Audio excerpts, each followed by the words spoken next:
Cowgirls to the pitch of John Crane Field in Norman for the first time since 2022. It's the Ponies versus Pistol Pete, Crimson and Cream clashing with Orange and Black, and a treat to close the opening weekend of the college soccer season. Both teams come in with a record of 1-0. The Cowgirls tallied twice in the final 10 minutes up in Stillwater Thursday to dispatch Mercer. That same night, Oklahoma scored 3 times right here in Norman in the second half, and they were able to knock off Creighton 4-1.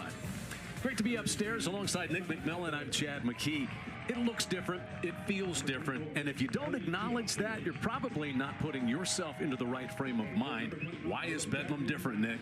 You know, Big 12, no. SEC, no. This is the battle for Oklahoma. If you want to be the top soccer dog in this state, this is the game you want to play in. And both had very good debuts back on Thursday night. And it was also the debut of Naomi Clark in an Oklahoma Sooner uniform. Washington State transfer ended up with a brace.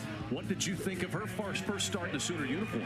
I mean, only one word. It was electric. She scored 2 goals. She did everything right. And Coach Matt Mott needs her to have a big game tonight if they want to win against the Cowgirls. And speaking of the number 2, Excaret Pineda is already 2 times all Big 12 for the Cowgirls. And on Thursday night, she showed up scoring 1 goal and assisting on the other. What all does she provide Oklahoma State? I mean, she can score, she can assist, but what she really does is bring that consistent presence that Coach Carmichael needs. She played every minute of every game last year. She's going to have a big game tonight.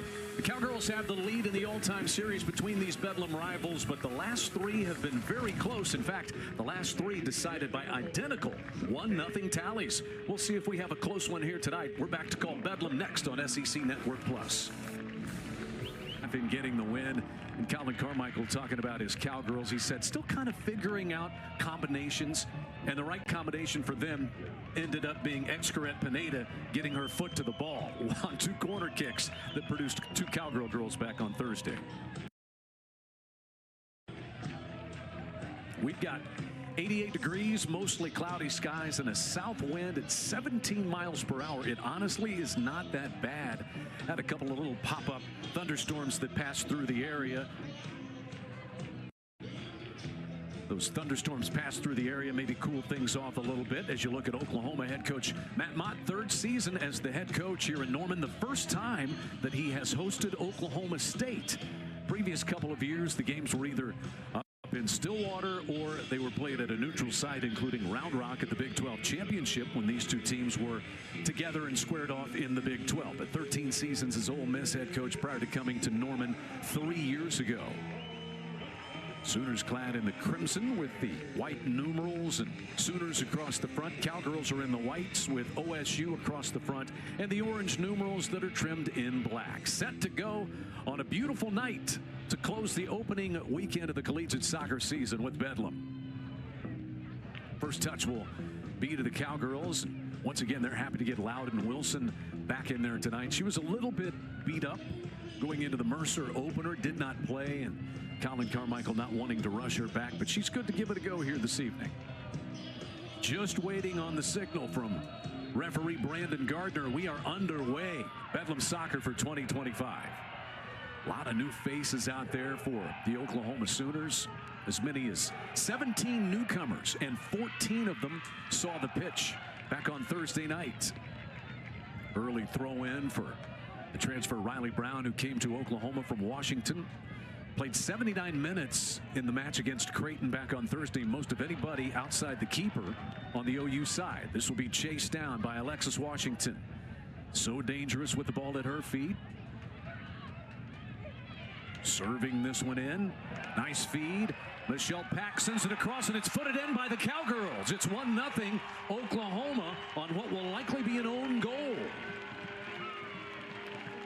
So the cross there that, as you might imagine, caught the keeper, Logan Marks, by surprise. And the Cowgirls put it into the back of their own net to start this game. I mean, this is a dream start for the Sooners right now. I mean, played the ball across, boom, unfortunate clearance against up in the back of the net. Nothing the keeper can do anything about that. But that all starts from playing out wide to Alexis Washington and letting Alexis Washington do what she does best, getting the ball in, beating her man, and boom, Sooners are already up 1-0. First minute of the game, Oklahoma grabs a quick 1-0 lead. Now both sides will try to settle into it.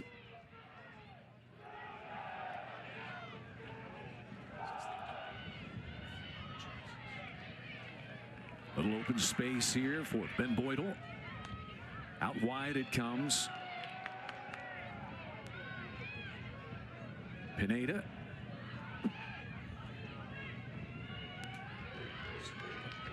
And this one out near Emma Alvord. Alvord will take a throw in. Junior from Argyle, Texas. Denton Geyer High School and transfer from SMU. As we get an early foul, they whistle that one against Pineda. First foul of the night. Now there's two things that can happen when you score this early. You can either throw the game plan away because now you're already up and you weren't expecting to go up this quickly, or you can continue on with what you had planned to do. It's going to be an interesting next 10 minutes for Coach Matt Mott's squad. Do they decide to say, hey, we are already up, let's continue working, or do they kind of be a little less careless and try to just control that lead in the game? It's going to be a next few minutes. And an unfortunate break for the Cowgirls. You know, back there on the back row, Ellie Jeffroy trying to clear the ball, and just a difficult position right there in front of your own goal. I mean, anyone who's played soccer before, that's what you teach your forwards. Play the ball across the box low and hard because you net the defender, and then it ends up going your way. Washington threatens once again, and that is sent wide and out of bounds. Alexis Washington gains a corner kick from the near post for the Sooners. Alexis Washington, senior from San Antonio, just does everything you ask. Facilitator Matt Mott said, #1 go-to player on this Oklahoma roster. And over to take the corner, Lexi Dendis, who had a goal and an assist back on Thursday night. In fact, it was a corner kick that was headed in by Clark that got the scoring started for the Sooners, and this one's still loose. Leaping up to snatch it is Logan Marks, the keeper. Tough situation for Logan Marks, down a goal on the road, and this is just her second career start. She made 4 saves on 8 shots against Mercer back on Thursday.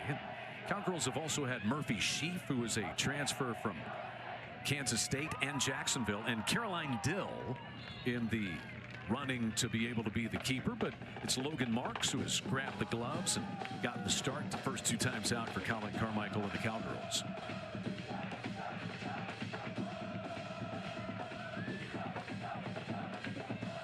Back into the Oklahoma end, played by Allie Lacanole, one of the 2 freshman starters on the back line for Matt Mott and the Sooners. Oklahoma once again without Cassie Clifton, very good defender, senior from Prosper, Texas. She's just nursing a little injury, should be back in the not too distant future, but Cassie Clifton unable to go the first 2 runs for the Sooners this season. First Oklahoma foul, and that's an opportunity for the very dangerous Xcaret Pineda. These are situations where she thrives in. If she can put a good ball in the box here, Duffy has got to be on her toes. You can already tell she's a little bit off her line, expecting this ball to get played into the box pretty close. Pineda just into the middle of the 18 box. Hadley Morrell swipes at it for Oklahoma, and it's sent out by Kiefer. Wrestled away by Caitlin Hoppers, sophomore defender from Dallas Lake Highlands. Contested balls will be so critical. Both these coaches talking about that coming in. Matt Mott was really pleased with the way that his team controlled the ball in the air back on Thursday night against Mercer. And Colin Carmichael said his team's got to win the competitive balls, and then when it drops, don't be too hectic with it. Foot race here. Unable to reach it was Ben Boydell.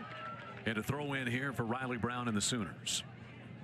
Ben Boydell, very speedy player. O'Fallon, Missouri, had 7 shots, 3 of them on goal the other night against Mercer. But Colin Carmichael said that's a player that just has that contagious energy and speed, and it ricochets off of her once again. Keep an eye on that matchup. Riley Brown, the Washington transfer for Oklahoma, and Gracie Ben Boydell for Oklahoma State. Here's Pineda. Dropping it back. And a steal by Washington. Took it away. Hoppers couldn't reach her. Now Hoppers comes up and bumps her from behind. That will be a foul and a yellow card.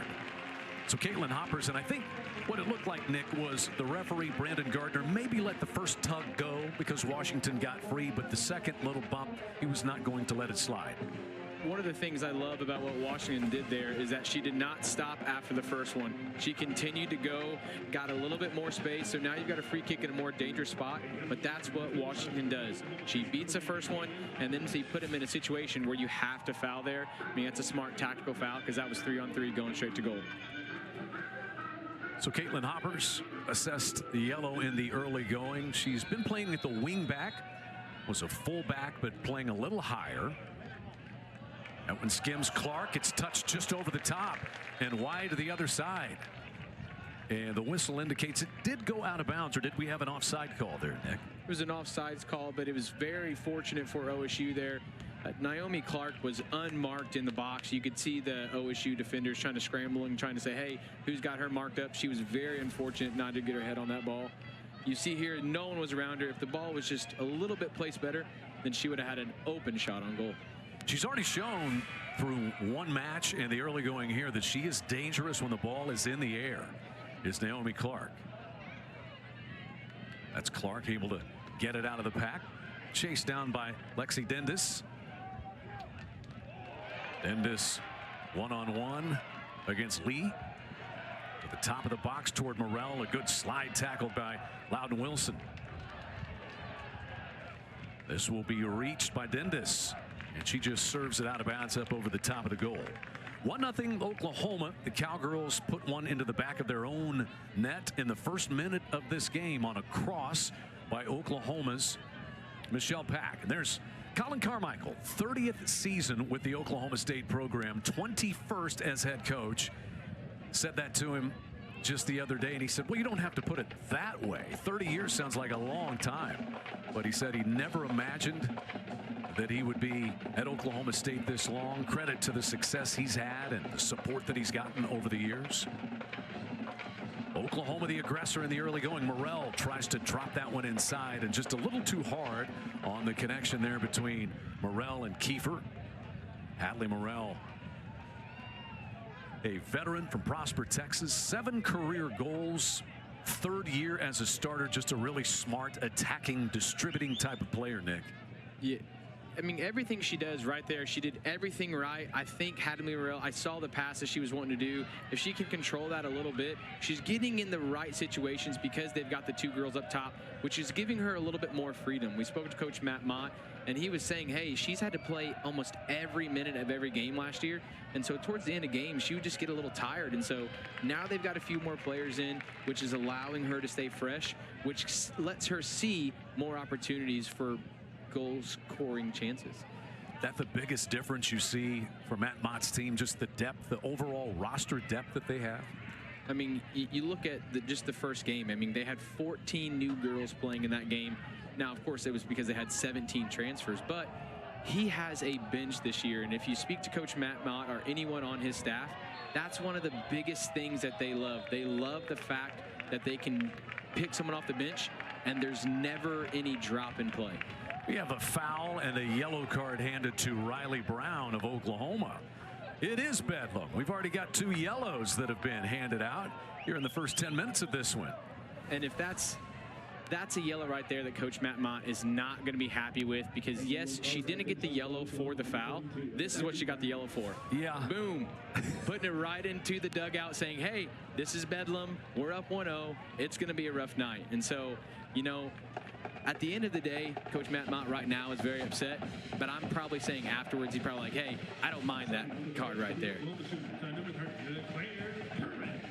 Substitution here early on. Claire Curran has entered the lineup for Oklahoma. This one will be served all the way back to Duffy, the keeper, but I don't think we had clearance for the free kick just yet.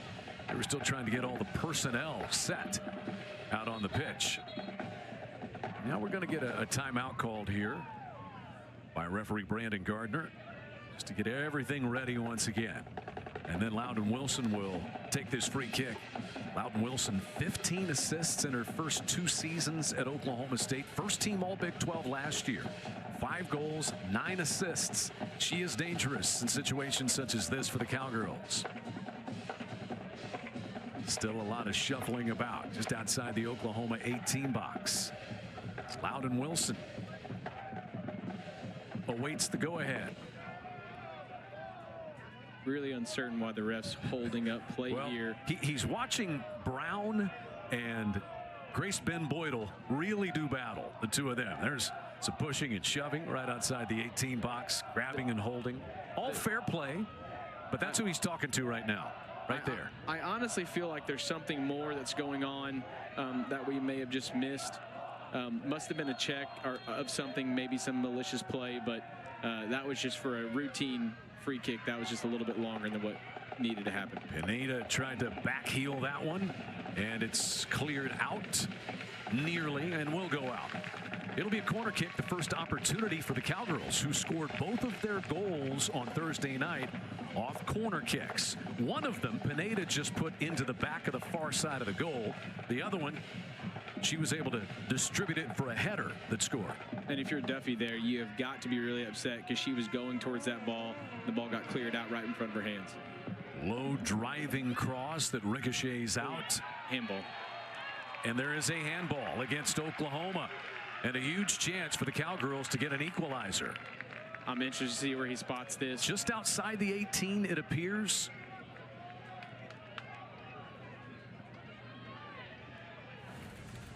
Let's have another look, Nick. What do you think? As it touches the left arm of Alexis Washington. I'd say that's a pretty accurate spot. How about you? I think it's a tough spot. I think he is going to go to the VAR. I think it is going to go to a penalty. I mean, you have to feel bad for Washington here. I mean, the ball hit her hand. If you look back on that replay, I mean, it wasn't like she was making an attempt to hand the ball. I mean, it looked like a little bit more ball to hand. And so as they're going to the video review, here's what he is going to be looking at. He's going to be looking at where the exact ball was at. And so if you look at Washington on that play, you see that she had 1 foot outside of the 18, 1 foot in the 18. It matters where the ball hit the hand. And so it looked as she turned her body that it hit the other part of her hand. So it hit her left hand, which looks here. I think they're going to give that as free kick right there. I think they just wanted to double check because that is extremely close. But if you look at that freeze frame right there, that is right on top of the line. You give the ball to the defending team. It will still be a free kick for OSU, but I think that's an excellent spot there by the ref. Yeah, and he's got a great view. I mean, you can see it right there. But when you have the ability to get it right by using the replay, you might as well do it. And as you said, inadvertent handball for Washington.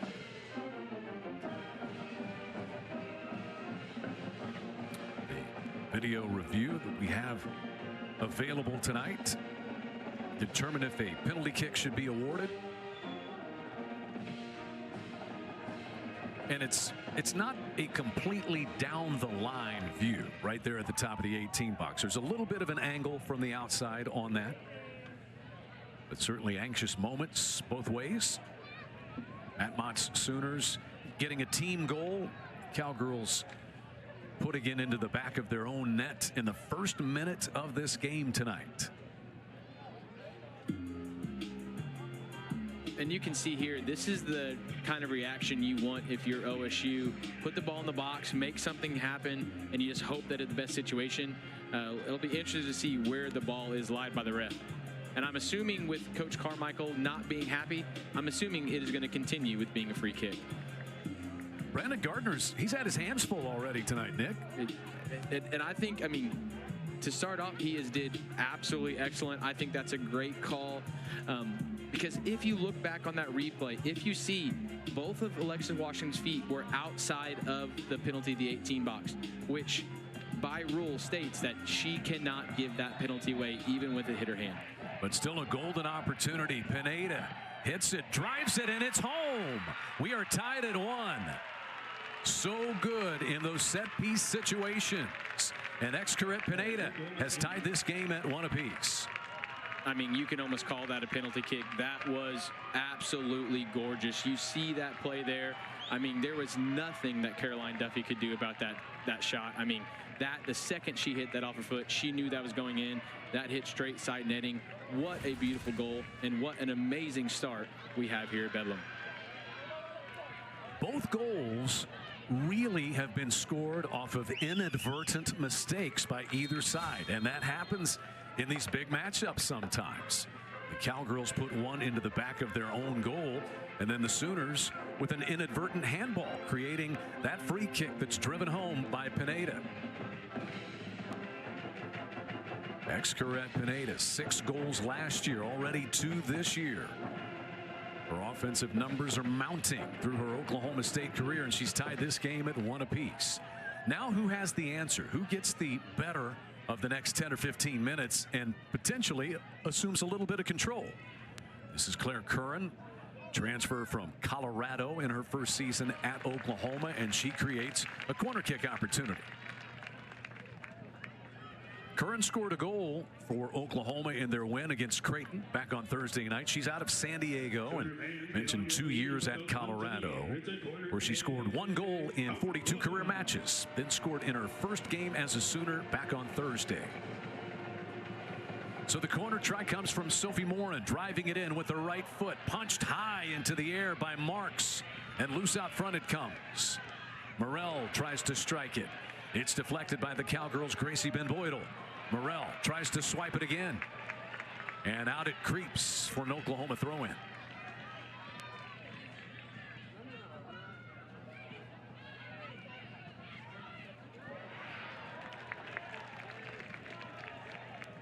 Another Oklahoma throw-in coming here. That went off of Ben-Boydell. Series of throw-ins. Ben-Boydell heads that one off of Pineda. And over to take it comes Ben-Boydell. Now Pineda sweeps it ahead. Reagan Morris has it cleared out of bounds by Oklahoma's Allie Lacanole, the freshman. Matt Mott was very pleased with all of his newcomers, but in particular the 2 freshmen that he started on the back line back on Thursday in the win over Creighton. Not easy to be a freshman in there for the first time. I mean, that's something that'll make you lose sleep. Starting 2 true freshmen in your back line. I mean, arguably some of your most important positions on the field, you know, that is right in front of your goalkeeper, but they did excellent. And if you speak to Coach Matt Mott, he is very pleased with the way they played.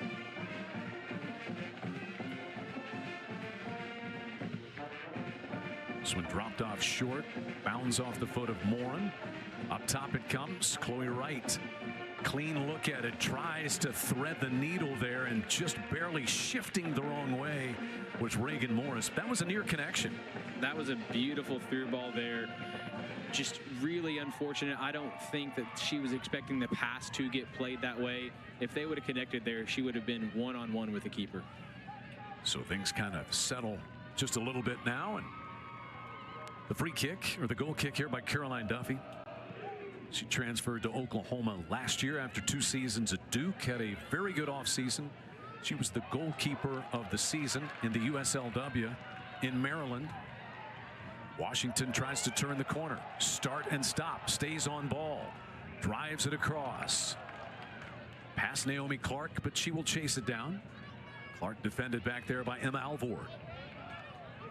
Now here's Curran. Trickles across the top of the 18 box. Kiefer turns and fires with her left foot, knocked down by Jeffroy. And a little entanglement out front. Bodies tumble to the John Crane Field turf. Hadley Morrell gets back up, and a little shaken is Chloe Wright for the Cowgirls. I think both teams are really struggling to get a foothold in this game, just because of how just crazy the first 15 minutes of this game have been.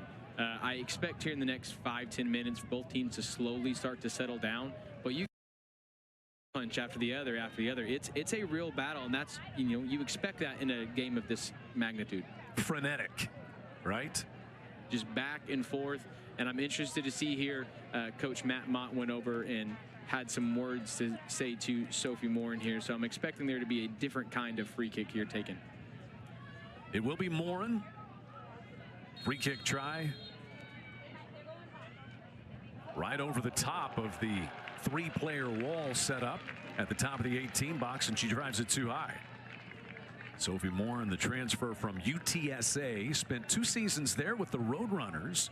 She is a player that was born in Belgium, lives in England, but her dad is Irish, and so she has played for the Irish under-19 national team. She was a gymnast growing up as well, in addition to being a soccer player. That'll be an Oklahoma State throw-in. Once again, we are tied at 1.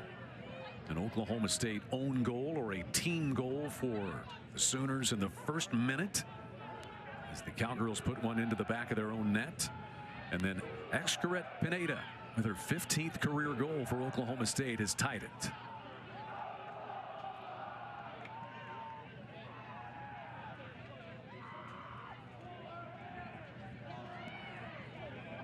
Curran circled to try to steal that throw in, but it's out of bounds off of her. Another throw in right in front of the Oklahoma State bench.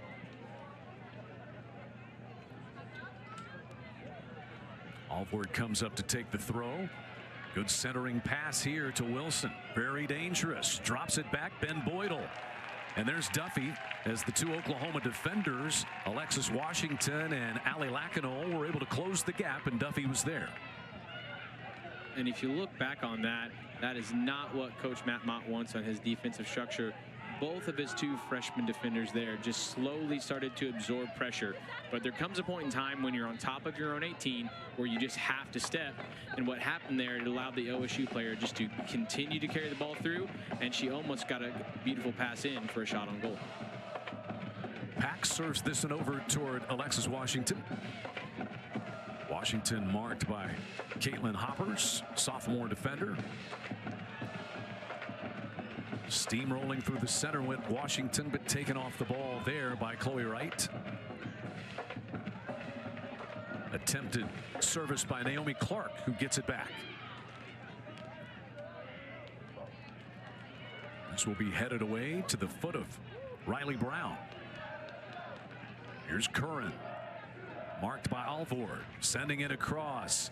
Nice swipe try by Kiefer, and cleared out of bounds by Sophie Wilson, the freshman defender from Jinx. Kayla Kiefer's a transfer from Ole Miss, from Bloomsburg, Pennsylvania. Started 12 of 16 at Ole Miss last year. Had a hat trick in her Ole Miss debut, in fact, a year ago this time. This ricochets out to Michelle Pack. Back and forth, dropping it clean inside. Clark tries to turn. Now Washington. And these are the spaces you see Washington be really successful in playing a ball in here. It's headed just over the top of the goal. A beautiful play in toward Kiefer, who headed it just a tad too high, but the dangerous Alexis Washington, oh so close to a new Oklahoma assist mark.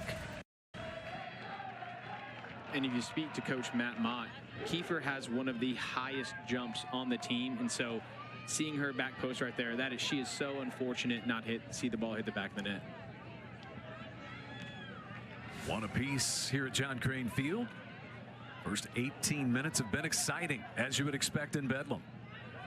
Brown trying to drop this one up the sideline and create a foot race. Wilson dumps it back to Logan Marks, the keeper. What must it be like for Logan Marks, just her 2nd career start, Nick, back in goal, and it's in an environment such as this? I mean, Coach Carmichael has got to have a lot of trust because, I mean, putting her in a situation like this when you have some good transfers and some good returners on the bench, I mean, that speaks to her level of skill that she brings to the table. But one of the things she has going for, yes, she did have that own goal, but if you're a keeper, those are the certain situations where you really can't control that. I mean, that was just a fumble off the foot, nothing that she could have done to stop that. And so she may be a little bit more at ease because she knew, like, hey, that wasn't necessarily her fault. I think she's, ever since that goal, she's really settled in pretty well and made a few saves. That one goes off the hip of Ellie Jeffroy.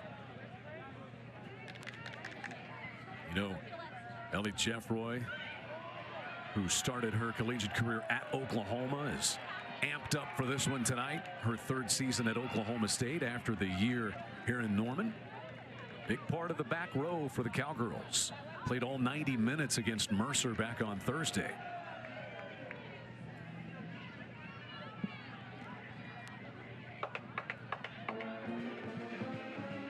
Hoppers is waiting to take the throw in, as you see Jeffroy, fast, quiet leader for Oklahoma State.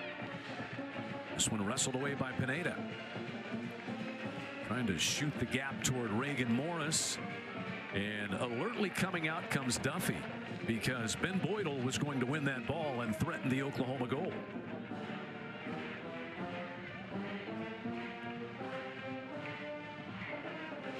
Duffy so alert and just has gotten better and better under the tutorship of Warren Russ, who has been friends with Oklahoma coach Matt Mott for about 30 years, but he has really developed Caroline Duffy over 2 seasons in Norman and done an excellent job.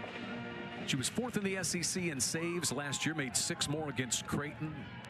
2 matches with 10 saves or more last year in her Sooner debut.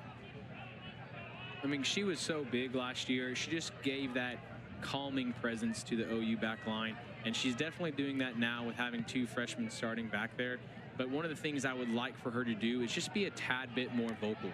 Right there, her defense is really not marking up as good as what she would like them to. So if she could just kind of get onto them just a little bit to let them know, like, hey, like, we're letting too many easy things go through. Just build that confidence back in that back line so they can say, hey, we're still here, we're still in the game. You know, we still have a long time left. Reagan Morris takes a tumble. 3rd foul whistled against the Sooners in this first half. 3 fouls apiece in the first 22 minutes. Oh, that was actually number 4 against the Sooners. I'd say that's a pretty low number for Bedlam, but it's early. Pineda got her head to that free kick, and out of bounds it goes. A goal kick coming for the Sooners, or did it touch a Sooner? It touched a Sooner, so it'll be a corner kick here. And Pineda says, do you want me to take it? Over she goes. Ex-Corette Pineda, very sure player. She has spent time with the Mexican under-23 team. Brother Mauricio plays for the Chicago Fire. Just had a breakout year last year. She has scored a goal tonight from the far post. Flutters high into the sky. Trying to reach it was Jasmine Brown, the Kansas State transfer. And she was a little over-aggressive in her diligence there. We will head the other way. She had a little help there. She was jumping on some shoulders there to win that ball. But, you know, that's what you see there, just that aggressiveness. They know that corners, free kicks, those situations, that is where they can be successful. So, of course, they're going to try to give a little bit more with those. So Duffy drives this one away.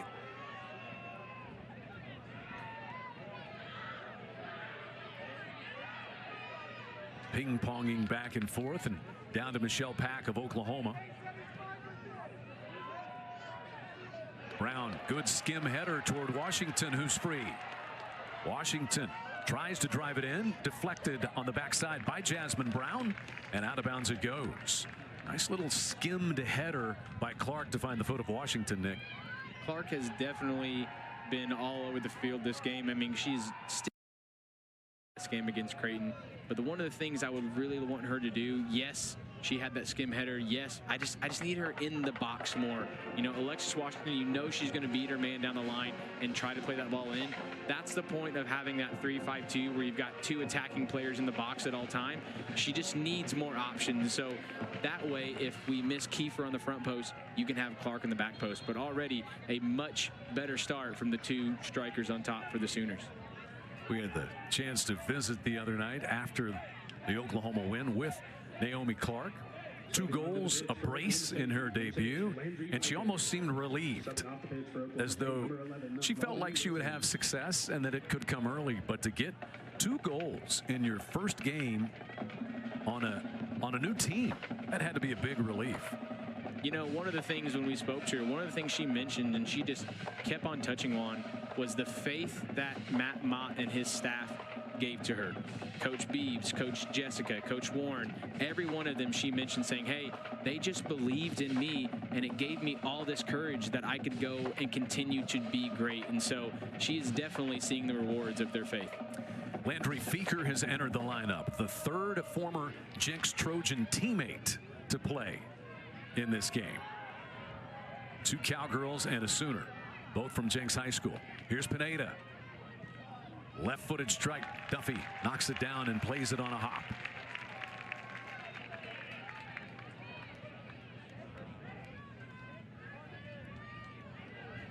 Oklahoma so far has outshot Oklahoma State 7-3.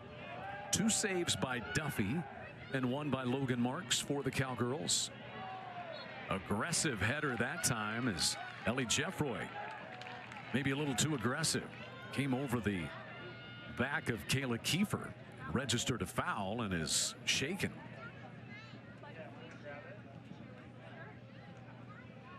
And Excaret Pineda is saying, yeah, let's bring the trainer out and have a look here.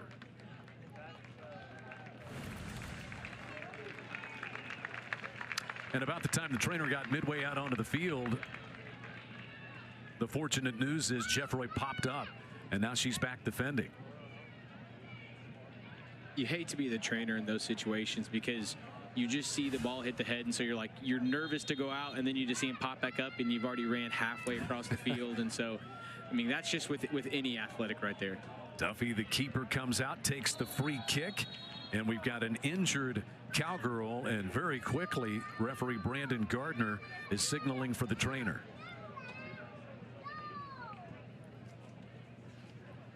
And that happened basically in the middle of the run of play. We'll get a look. Todd Geralt's 19th season, athletic trainer. And some real bumps and bruises here for Ellie Jeffroy.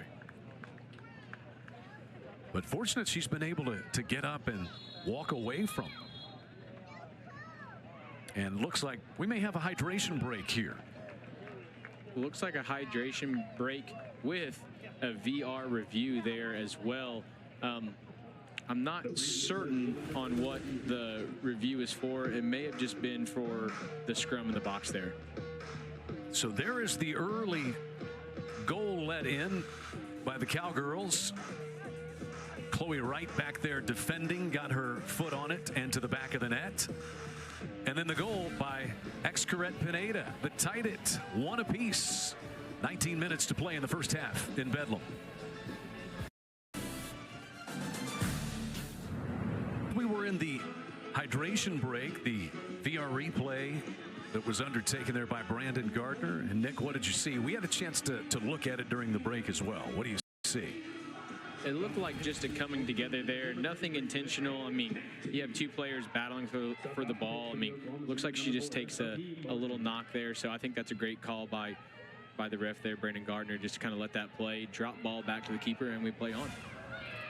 So the free kick sent away by the Cowgirl keeper Logan Marks, and we play on. But in the meantime, Ellie Jeffroy has come off the field for the Cowgirls. Came off under her own power. May have been substitution time at any rate.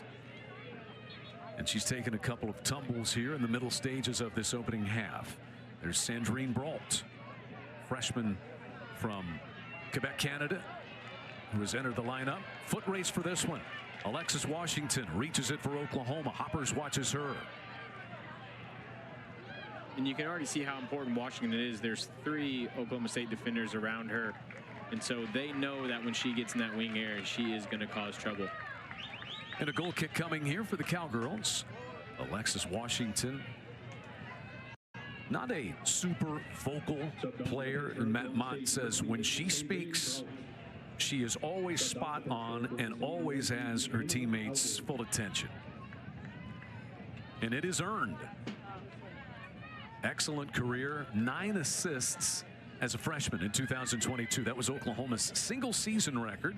And then back on Thursday night, she had her 19th career, which ties her for first in Oklahoma history. Chance to break that mark at any moment.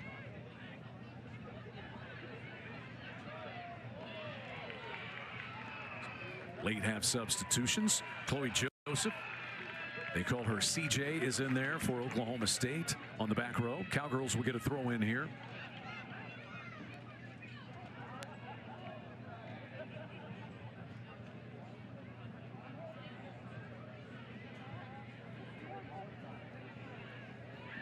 Mrs. Brault, whom we mentioned, she was an early enrollee, got to go through spring in Stillwater with this team. It's a great tackle. Ball still loose. Sliding in went Lacanol, the freshman. It'll be a corner kick. Allie Lacanol, originally an Oregon commit. They had a coaching change, and Matt Mott and his staff got in on her recruitment. And what a recruitment it has been. Playing back there in the center of the defense. Very physical, 5'10" freshman. She was the Washington Gatorade High School Player of the Year. Here's Pineda. Right into the middle of the 18 box. Headed away by Clark. Back out to the foot of Hoppers it comes. This is Chloe Wright. Wide it comes to Morris. That'll be out of bounds off of Ellie Canty, who's into the lineup for Oklahoma. Canty, she's a freshman from Norman, went to Community Christian School here in the Norman area.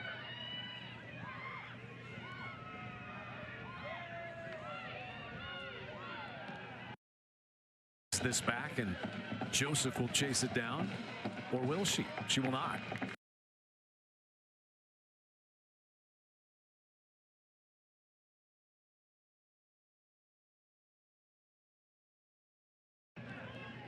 Couple of touches to keep possession. Sophie Wilson plays this back, and Joseph will chase it down, or will she? She will not.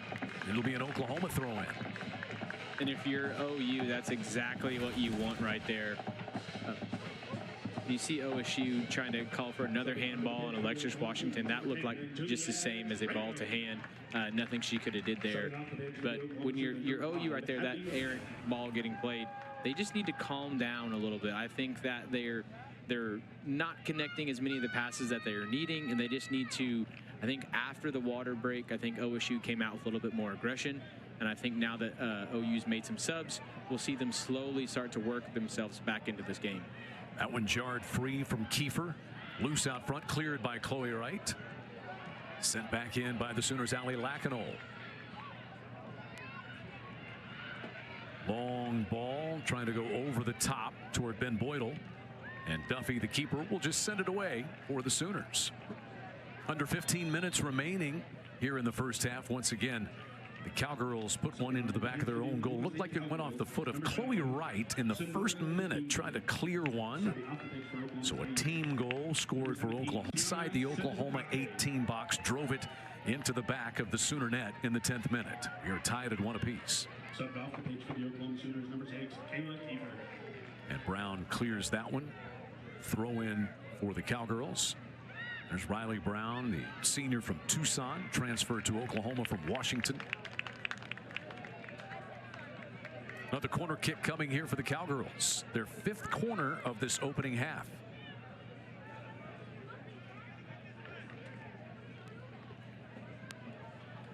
Pineda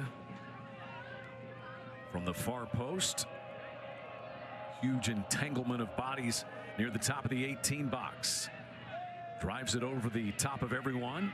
Pack trying to keep it. Ben Boydell trying to thread the seam.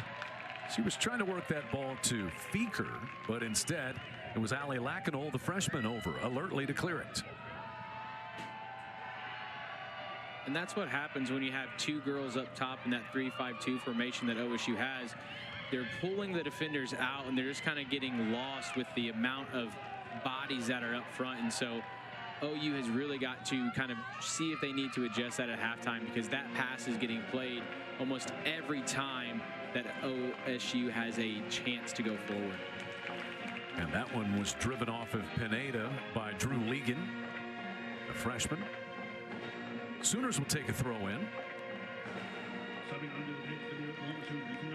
great environment. You can see a wonderful crowd. We got part of the Pride of Oklahoma band playing here at John Crane Field.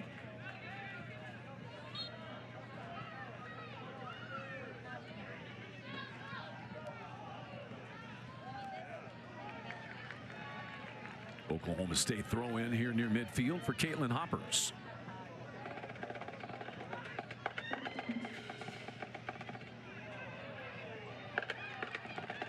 Brown races in to clear that one out of bounds as we approach 12 minutes left here in the opening half.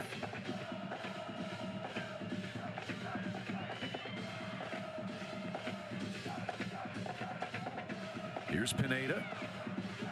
Right into the center of the Oklahoma 18 box, trying to work that one toward Brault, and all the way out of bounds it goes for an Oklahoma goal kick.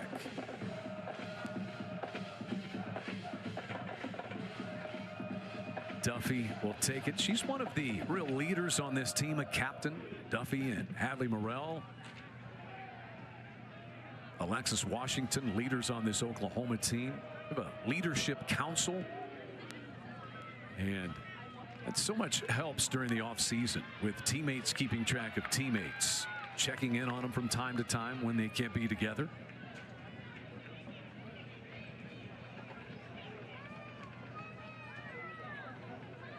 This foul whistled is the 6th against the Cowgirls in this first half.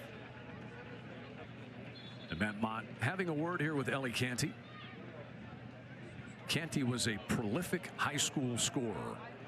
Really box-to-box type of player, but over 100 goals in her high school playing days. Duffy, the Sooner keeper, all the way out to midfield to strike this one. An attempt to try to punch it by Marks, and it's put home. And there once again is Naomi Clark opportunistically with her 3rd goal as an Oklahoma Sooner in only 2 games. 2-1 Sooners on top near the end of the opening half. Right place, right time. And sometimes that's all it takes. Like I mentioned earlier, I needed to see Clark more in the attack, and that ball fell right to her feet, and she did exactly what she's supposed to do, find the back of the net. Beautiful goal, but that all starts from the Duffy delivery.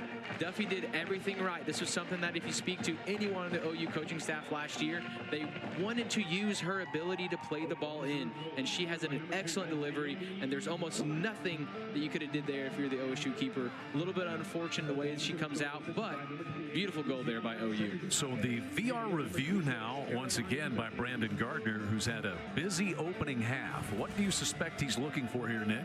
So you can already tell what he's looking for. The goalkeeper comes out and there's a little bit of contact with the goalkeeper, but the problem is if you look, there was no personal it wasn't intentional. The goalkeeper comes out big like she does. If anything, it's number 6 for OSU, Landry Feaker, running into her own goalkeeper.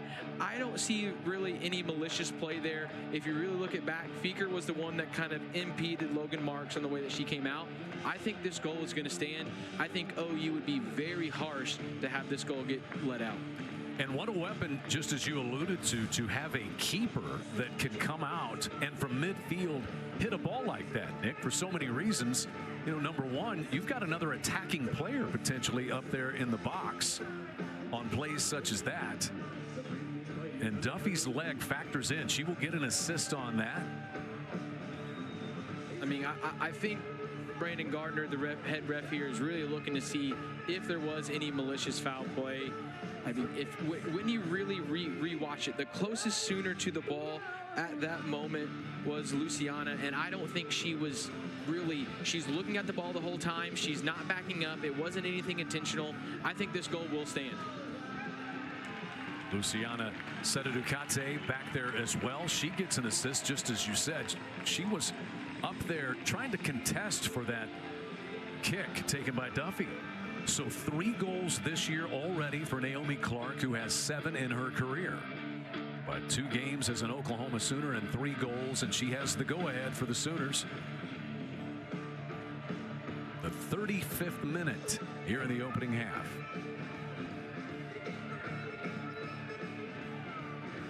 if you're the Sooners right now. This next 10 minutes are very huge because you don't want to give up another silly goal. If you look at all the goals that have been given today, they all start from silly little fouls.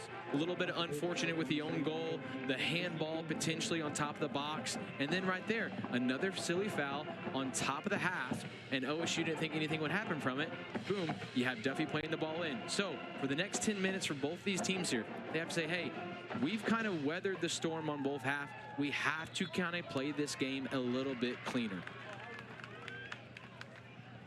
That out of bounds off of Aubrey Wagner. And a throw in here for Riley Brown and the Sooners.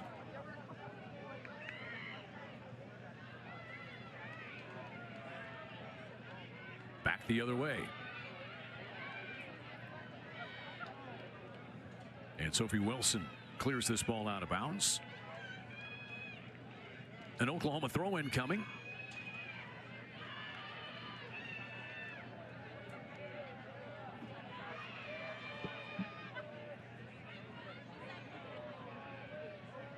You see just how physical Seta Ducate can be. Stony Brook transfer. Luciana Seta Ducate. They throw the ball into her. She's able to hold off defenders and keep possession for her team. And that's one of the things, if you speak to Coach Matt Mott, one of the things he thinks she does exceptionally well is her back-to-goal play. She has an excellent touch, and they have really been working on, if you watch them practice, playing the ball to her feet, letting her play big, and letting Sooners get around. So some late substitutions here to close out the half. Here's one of them for Oklahoma, Ashley Tutis, the Florida transfer. And it looked like Brentlin Mullaney maybe just slipped down there. Oklahoma will keep possession with a throw in by Riley Brown. There's Mullaney, Ole Miss transfer, played for Matt Mott there. And dangerous Juliet Rayo trying to work one home. This one taken by Seta Ducate, and sprawling on top of it is the keeper Logan Marks. Under 8.5 minutes remaining in our first half. We'll have a look at the first half highlights, get you set with some scores. What a huge win for Tennessee back on Thursday, taking down defending national champ North Carolina. Shea O'Rourke with a couple of goals in that win for the Vols. Tennessee has won again today. 9-0 over Eastern Kentucky. Good one between LSU and Wake Forest. Wake Forest winning that one 1-0 today. And the feature Notre Dame and Arkansas. Top 6 matchup involving an SEC team. Big 12 went 10-4 on opening Thursday. Utah getting a road win. Baylor and Texas A&M, a Big 12 SEC matchup. They tied back on Thursday. Duffy takes another free kick.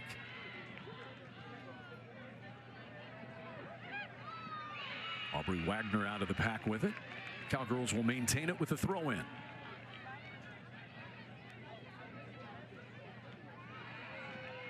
Would you say, Nick, that either team has really gotten into a rhythm in doing what they want to do, or has it kind of been, I don't know if you'd say disjointed, but nobody's really settled into this game almost? I think with the way that the goals have been scored, with an own goal, a free kick on top of the box, I don't think either team has really found some rhythm. Now, I think for moments they've had great passing plays and some great balls in, but I don't think either coach is really super happy with the way they've been playing. But both teams have scored, and so at the end of the day, you're like, hey, we're doing some things right, but I really think both coaches at halftime are going to kind of sit down with their team and just tell them to calm down. You know, this is a bedlam game. This is a big matchup. We spoke on at the very beginning. I think both teams are feeling that right now, and I expect halftime to be a little bit of almost a telling off and saying, hey, breathe a little bit. We've played 1,000 soccer games in our life. Hey, just calm down. And I expect there to be 2 different teams coming out at halftime. 6 minutes left. Maybe got a little bit of a break. As we said, there were some pop-up thunderstorms in the area 2 or 3 hours prior to first touch tonight. And game time temperature, I say only, it was only about 90.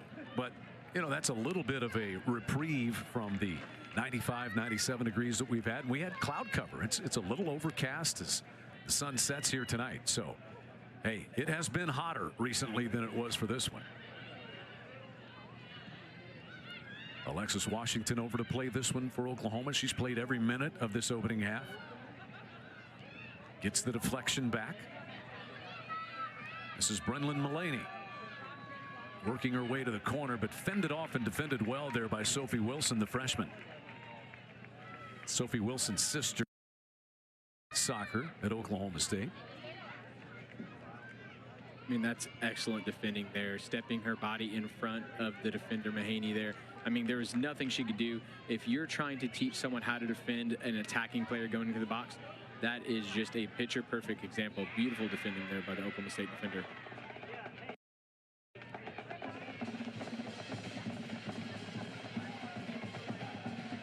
Out of the pack for the Cowgirls is Aubrey Wagner. But that one cleared briefly. Lacanol got her foot to it. Now the other way comes Sonora DeFini, who is into the lineup for the Cowgirls. Seda Ducate wins it, but then has it taken right back by Wilson. Wilson having a good close to this first half. That is a beautiful piece of skill there by Seda Ducate. Just knew that the defender was going to be coming to step, and she just played it right over. Beautiful skill there. Seda Ducate again, working this one toward Washington. Alexis Washington sending it back across, and Wilson clears it for the Cowgirls. And to take it comes Pack for the Sooners. Tripped up from behind, and a foul will come against DeFini. Will it be a yellow? Yes, it will. Second yellow card issued to the Cowgirls tonight. Sooners have had one assessed.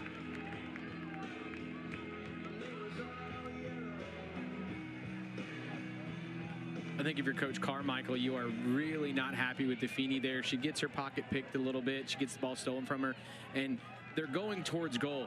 As a coach, you do not want to see a foul there. You've got extra defenders there to help you out. You just see that just a silly foul trying to steal from the ball from behind.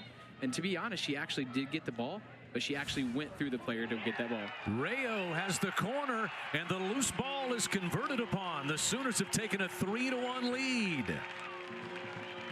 So many Sooners around the goal that time.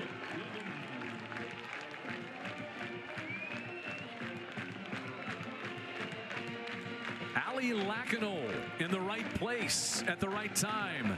The freshman gives the Sooners a 2-goal lead. So the yellow card, the penalty, the foul comes back to haunt the Cowgirls, who trail by 2 for the first time tonight. But as you see here, Marks makes a beautiful save on the header. Just can't really get the second up goal. I mean, that is just what Coach Matt Mott and Coach Richard Beebe, the attacking coach that OU has, they really want them to follow the ball, because you just don't know what could happen. And you see that there in that instance, the ball kind of dropped in the box.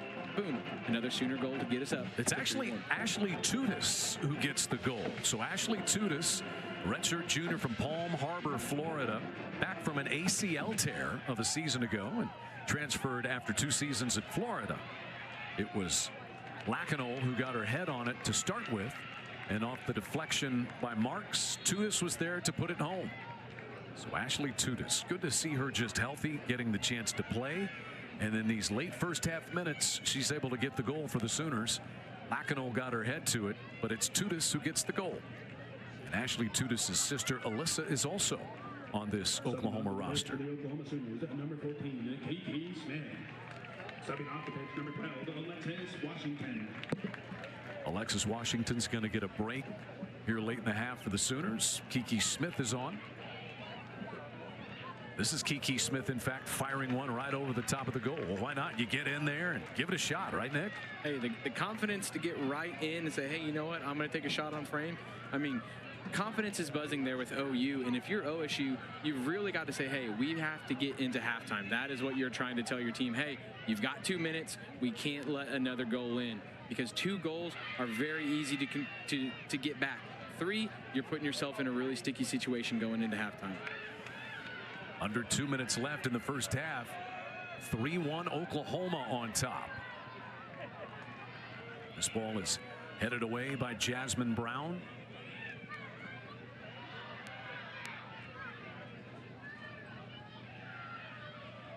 And Lacanol drops it back to the keeper Duffy, who just sprays one high into the sky.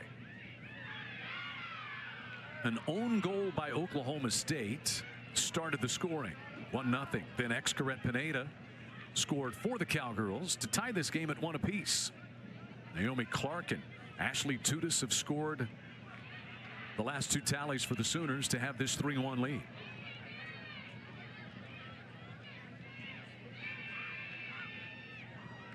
This is Rayo out of the pack.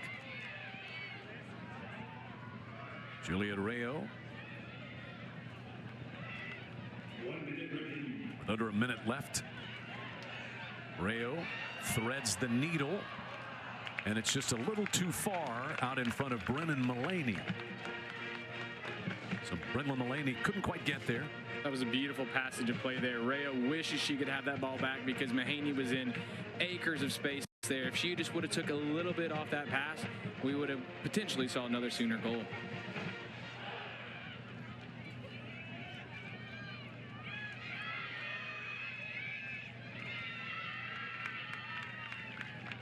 Throw in here right near midfield. Oklahoma coach Matt Mott picks that one up, waiting on someone to take it from him.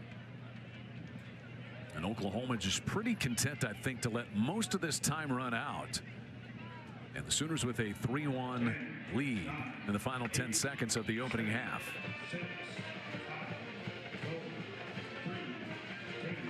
And that'll do it for the first half.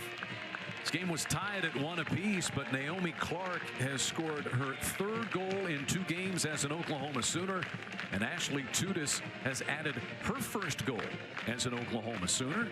Oklahoma leads it 3-1. So Oklahoma has now scored 7 goals this year, all of them by newcomers to this Sooner roster.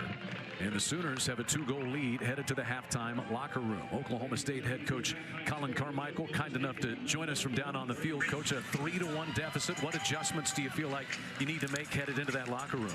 Yeah, I mean, first we got to compete, right? You know, Oklahoma's doing a good job of winning the first and second balls. They're good at it.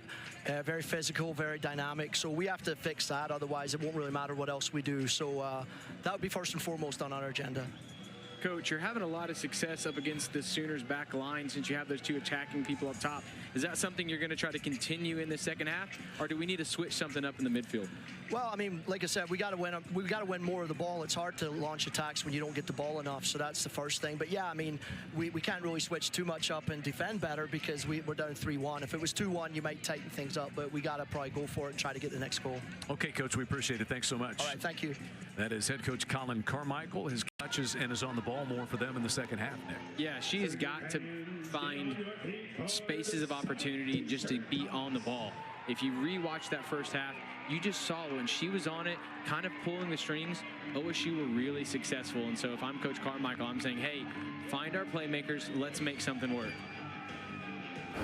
Oklahoma outshoots Oklahoma State 12-4 in the first half. Shots on goal were even, but fouls, and you highlighted this, Nick. It's not just the mistake with the own goal, which was, you know, that's an effort type of play that just happens from time to time, but the fouls led to a couple of more Oklahoma goals in that first half off the free kicks. And they're just silly fouls. I mean, fouls as you're turning your back away from goal, little things like that.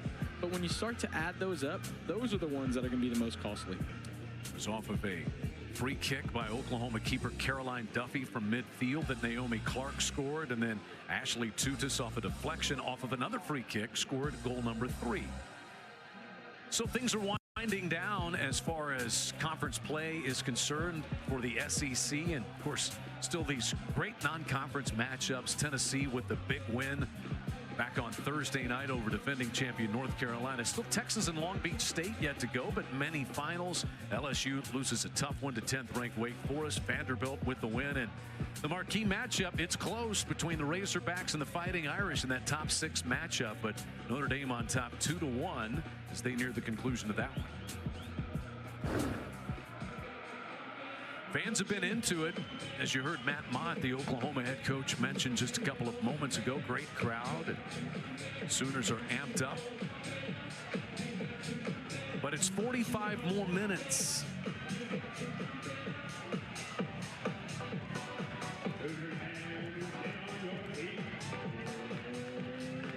Matt Mott has to be pleased with these newcomers. Every goal, 7 of them scored by the Sooners this year, scored by someone who is new to a Sooner uniform, including 3 by that player right there who's been outstanding, Naomi Clark. She had a brace back on Thursday, and already the go-ahead goal here tonight that gave Oklahoma the 2-1 lead.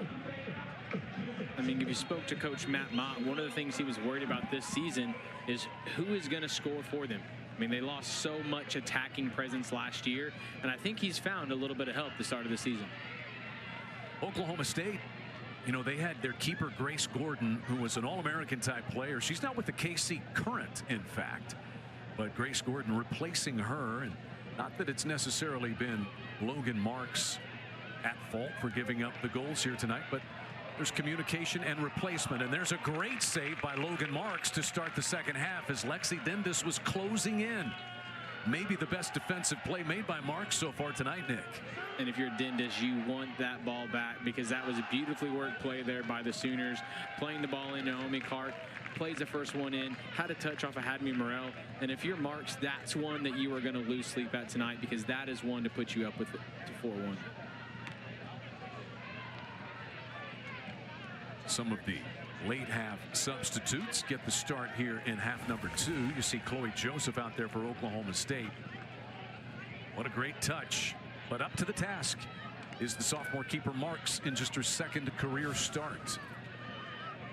I mean, if you're Marks, that's exactly how you want to start this second half, with a huge save that's going to have her building some confidence as they go into the second half. Ben Boytel races out of the pack, gains the edge, sends it across. Loose ball at the top of the 18 box. Chloe Wright. This one thumped by Alvord, and it goes wide. There was no touch, so it will be a goal kick for the Sooners. Emma Alvord, junior from Argyle, Texas. She's a transfer from SMU. 2 seasons there, where she was on the American Conference All-Rookie team back in 2023. But a veteran player.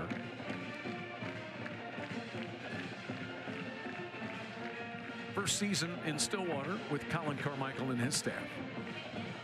Duffy sends it away with that powerful right leg that's been a factor tonight. She has an assist on a free kick.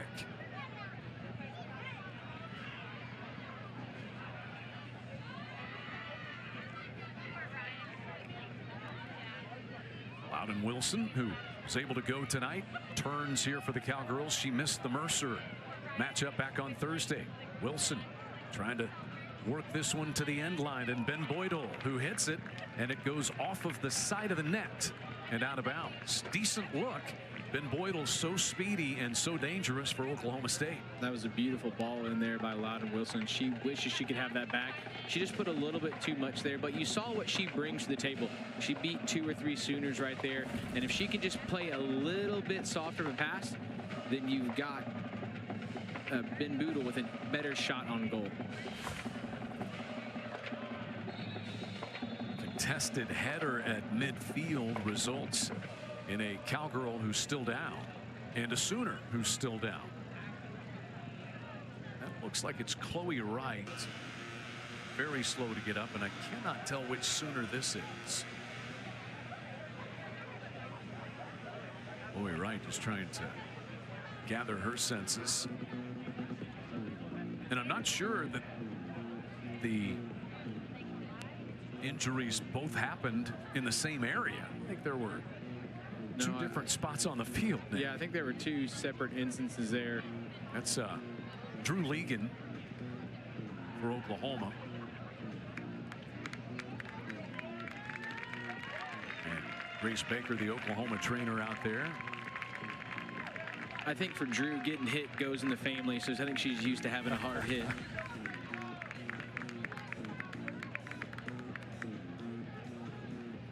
Yeah, one header and then a second one. And Legan, I think, just took the ball maybe right there to the nose. We've got our referee, Brandon Gardner, who's headed over toward the sidelines. You know, sometimes when a player falls and it's not in the middle of the action, he'll go have a look at it, just make sure he didn't miss something. But that does not appear to be the case here. No, I think there's been excellent refereeing on. Is he's actually saying both players that had injuries, he wants to give them a free substitution so that way they can make sure they've been fully checked there by the training staff. I think that's a beautiful decision there by Brandon Gardner. I mean, he's really, I think his all-around game so far has been excellent this half. You know, that is a smart decision. You don't see a lot of refs do that, but he's making sure that the player well-being comes first. I think that's a beautiful call there by the ref. So Legan comes off. She's already back over to the side, ready to come in. Claire Curran has replaced her for Oklahoma. Emma Alvord on ball for the Cowgirls. Out of bounds. There you see Legan appears none the worse for wear and ready to return for the Sooners. Alvord heads this one forward. Hadley Morrell right back for the Sooners. And Michelle Pack comes to win it for Oklahoma. She speeds across midfield. Weaves it inside for Kiefer.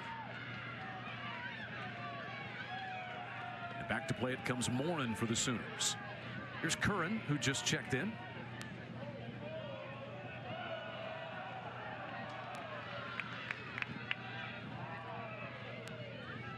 This will be headed down by Alvord. Back it comes to Morin again.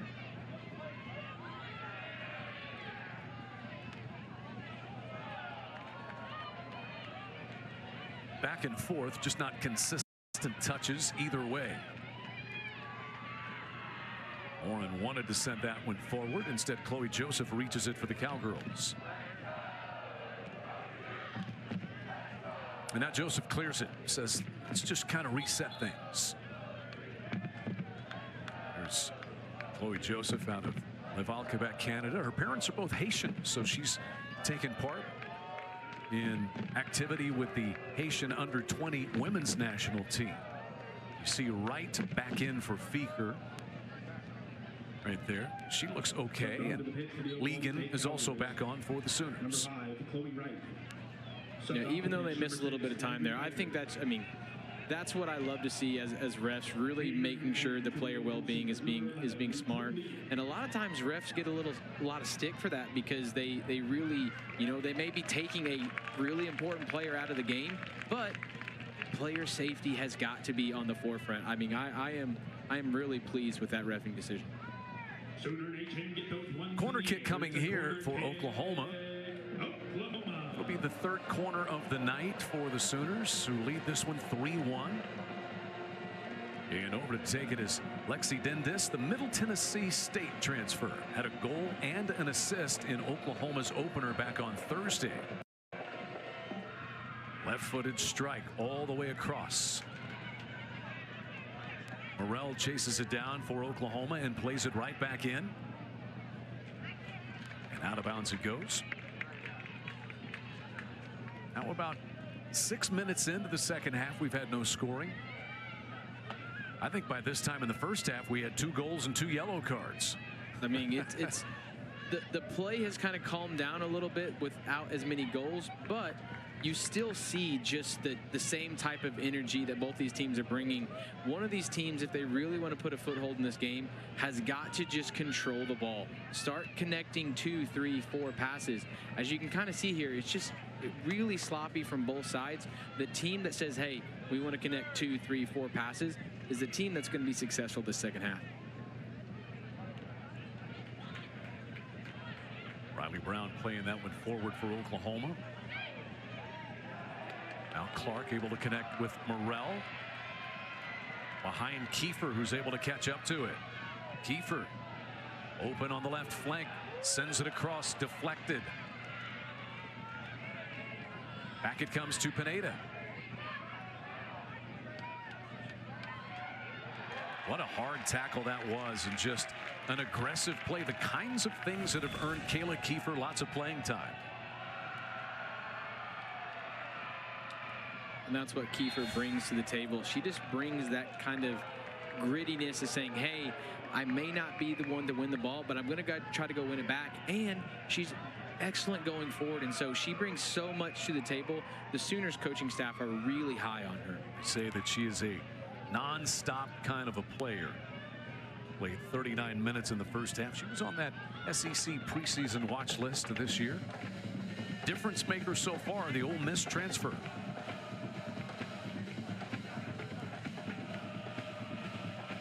Not quite able to control it was Reagan Morris, and Oklahoma takes it back. Brown wants to drop it up top for Kiefer. Racing toward it goes Chloe Joseph for the Cowgirls, who takes a tumble. And this will roll out. A corner kick coming here for the Sooners. Kiefer again putting the pressure on. Between what Kiefer and Clark can do with their speed, it's a huge different look for Oklahoma up top this year, isn't it, Nick? I mean, that's just the biggest difference from this year to last year. Last year, they were extremely technical up top, and so they wanted the ball played to feet so they can kind of go from there. But this year, they've got some girls who can run, and they are just persistent, and they will press you nonstop. Morin takes the corner kick from the near post. Flutters out near the top of the 18 box. It was actually headed down there. I think it was Lacanole who got her head to it, but turned away. Long ball. Who's going to win the foot race? Ben Boydell, maybe the fastest player on the field, but she's fended off for the time being by Legan. And that was well done by Legan. Ben Boydell can really gallop. And that right there is just beautiful play by the freshman Legan there. Super smart, winning the ball, not fouling. She knew that Legan was fast, and so she had to make that play. That's just beautiful one-on-one defending. Here's Joseph maneuvering in the midfield, dropping this one back for Loud and Wilson. Now Joseph works it wide toward Alvord, but there to take it is Dendis. Nicely played there by Kiefer, who got swept and taken down by Joseph. A foul against Oklahoma State, and more difference-making play by Kaylor Kiefer.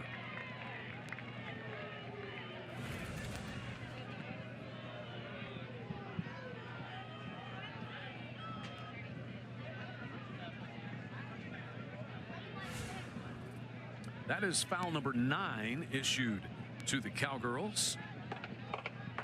And here's Duffy now across midfield, ready to take a free kick. She got an assist on a free kick from midfield on a goal scored by Naomi Clark earlier. Drives this one right in front of the goal box. Headed back by Pack, and on one hop it is scooped up by Logan Marks.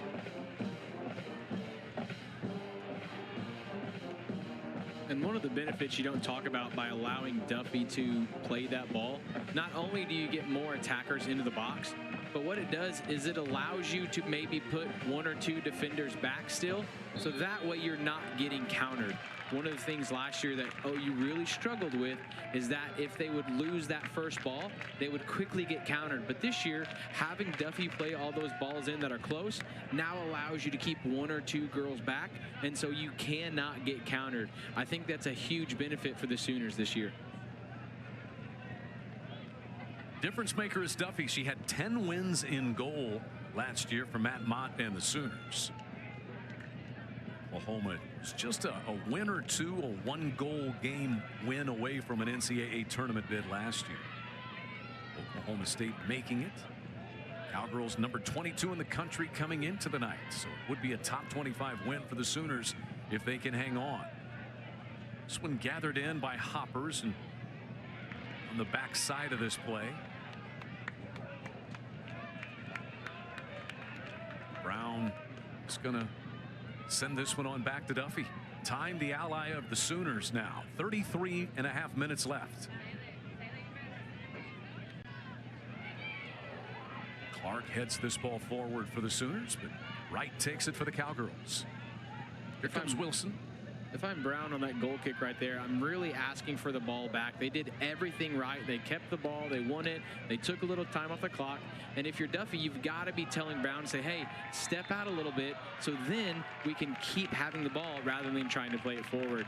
That's the only bit of change I would have had there. But either way, beautiful defending there by the Sooners. Alexis Washington goes down. The foul call. Let's look again here, Nick. Close. Wilson whistled for it.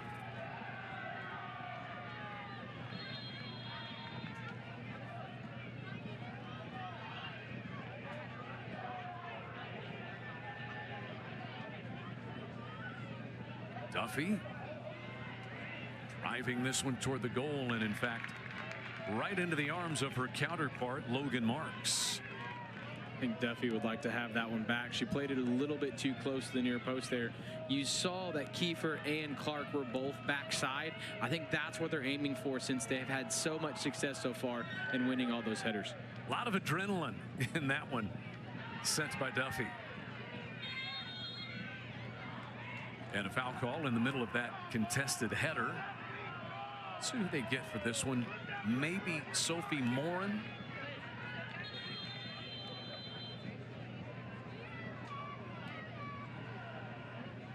And now Brandon Gardner over to talk with Hadley Morrell. Let's look again here. I don't see a whole lot. So you see there that looked like a common 50-50, but if you really watch, you see that League in there had both arms extended when she won that ball. That is very, very minimal, but that is still a foul, and so OSU now has a chance to capitalize. Big opportunity potentially. Pineda sends it in and headed down by Lacanol. And Pack intercepts that pass for the Sooners. Up to headed away for Oklahoma State was Ellie Jeffroy. And an Oklahoma throw-in.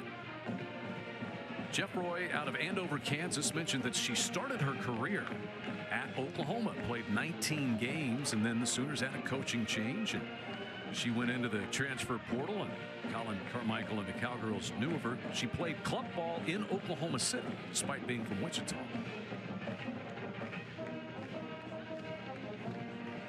Oklahoma State needing to get something going. But the Oklahoma defense has been a little too good so far tonight. That ball jarred free to the back. Leakin. And then finally Lacanol trying to clear it. It's the possession that won't die. And finally out of bounds there as Washington played that one off of Jeffroy. I think everybody was waiting for the ball to go out of bounds, Nick, and it just never happened.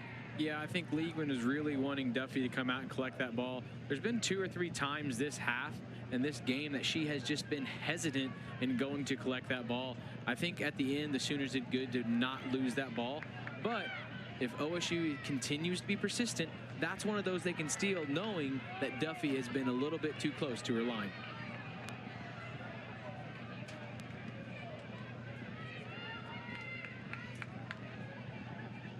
Under 30 minutes remaining, no scoring here in half number 2. Oklahoma took a 1-1 game and got a Naomi Clark goal in the 35th minute, and another from Ashley Tutis in the 42nd minute to lead 3-1. The third Sooner goal came on an own goal by the Cowgirls in the first minute of the night, and Oklahoma State's goal on a free kick by Excaret Pineda. Timeout for injury here, and that's Legan shaken up again. Like maybe that right shoulder area. Matt Mott out. Oklahoma trainer Grace Baker as well to work on the freshman Drew Legan. Jenks High School.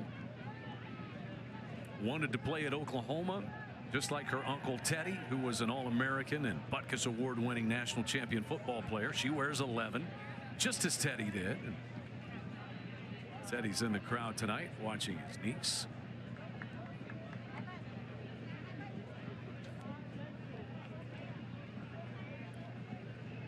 There's Teddy Lehman. You know, there are some things I never would have thought would be possible. Seeing Mr. Lehman just coming out and at a soccer game, I mean, that's something I never would have thought. He'll appreciate that, Mr. Lehman, by the way. Well, you know, I mean, he still looks like he can play right now, and Yep. so I have to say that for my own safety. No doubt concerned for his niece, Teddy Lehman, a part of many shows you see on SEC Network Plus from Oklahoma and on the Oklahoma radio broadcasts. Certainly hoping that his niece is okay as she heads over to the sideline.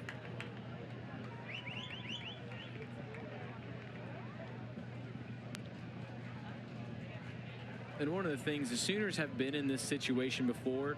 Since you're starting 2 true freshmen, you saw it in the first game against Creighton, they really moved players in the back line quite a lot.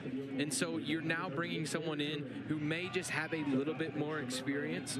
And Lacanau back there, you got Brown back there. And so you're not really losing much. The only thing you're losing with Drew coming out is just that height and that aggressiveness. And so now you may be bringing someone in who's maybe a little bit more of a positional defender, and so that way you're really keeping the back line structure, and which is what you want. Where does Oklahoma State find some potential offense? Not many threats here in this second half, and credit Oklahoma's defense, but what does Colin Carmichael need from his frontline attackers here in this second half, Nick?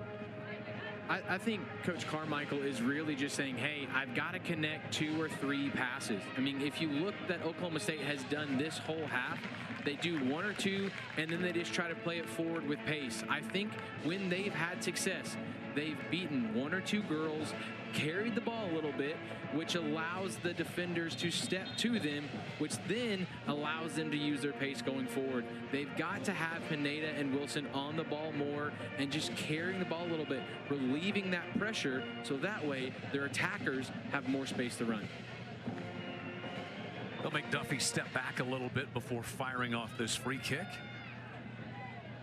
Oklahoma out shooting Oklahoma State 16-5 in this game tonight.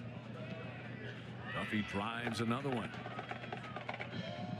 Curran comes out of the pack, turns and fires with her left foot. It goes off the head of Alexis Washington and out of bounds for an Oklahoma State throw-in.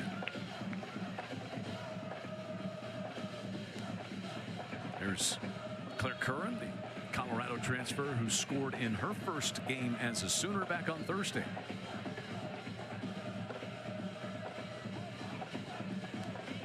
$11 freshmen and 7 transfers for Oklahoma this year. Just a different look to the roster. A lot of experience now, and you talked about it earlier, Matt Mott and the staff not afraid to give the freshmen the confidence to get in there and start. 2 freshmen starting on the back row for the first 2 games of the season.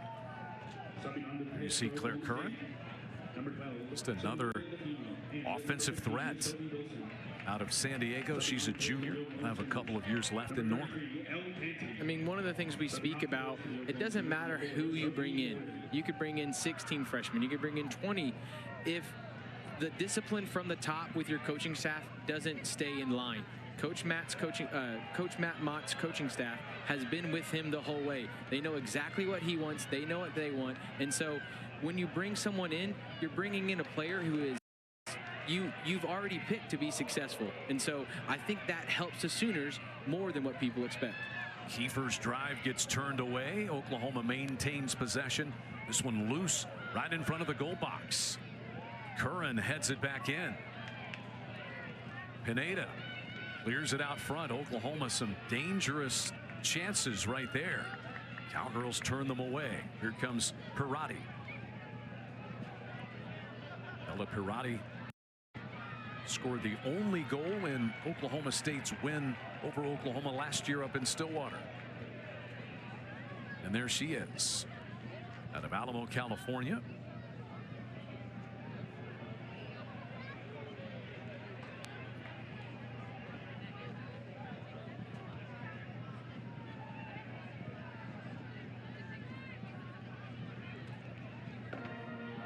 Driven by Chloe Wright.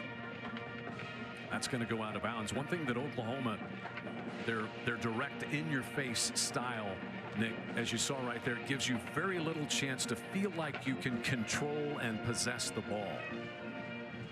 That ball was coming to right, but she just thumped it, got rid of it.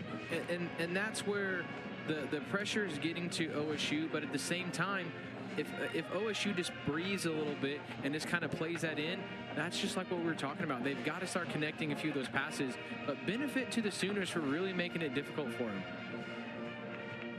Once again, no scoring here in the second half. Now 20 minutes into half number 2.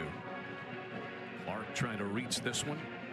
Collision there with Sophie Wilson as they go at it.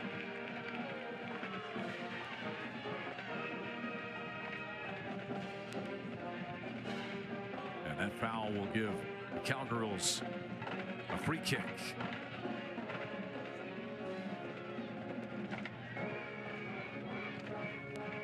So here's Marks out to take it.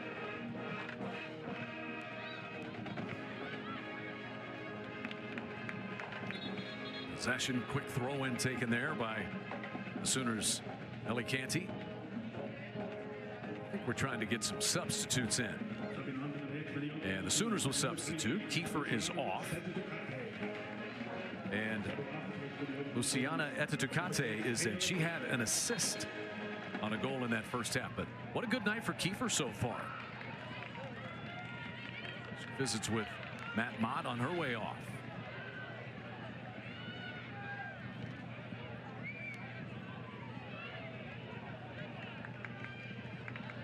Nice job to control it on the header by DeFini. Ben Boytel now, but Brown cuts her off and sends it out. Riley Brown's been very good through 2 games on that back row for Oklahoma this year, Nick. I think that Riley Brown has played absolutely exceptional in these first 2 games, really kind of being a stopgap in that Sooners defense, really letting them get some speed and some pace and a little bit of that leadership for this young Sooner back line. Veteran presence back there. Senior transfer from Washington is Riley Brown.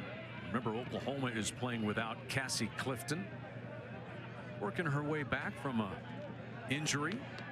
Expect her back in the not too distant future.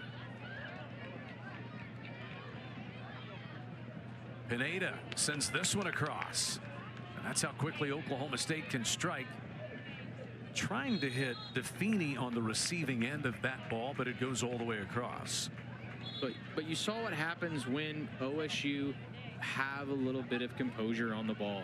All of that was build-up play, and rather than just slinging the ball into the box and just hoping for something, they made 1 or 2 good passes there, and boom. And Pineda is really unfortunate not to have someone running and attacking that ball, or this could be a much different game.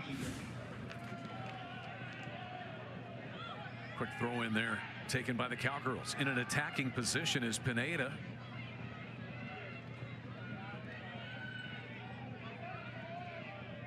Pineda drops it back. Hoppers working her way in and out of bounds off of whom? Off of Oklahoma. Corner kick. So nice job to press the issue by the sophomore from Dallas Lake Highlands, Caitlin Hoppers. And the Cowgirls will get their 5th corner kick of the night. And once again, that's just excellent play by Pineda, keeping the ball, playing it across, and then we can attack rather than just throwing the ball forward and hoping for the best. Now Pineda takes the corner from the far post, right in front of the Oklahoma goal box, though, and a fairly easy time of it for Duffy. Time the ally of the Sooners, so Duffy's just going to let everybody trot back the other way.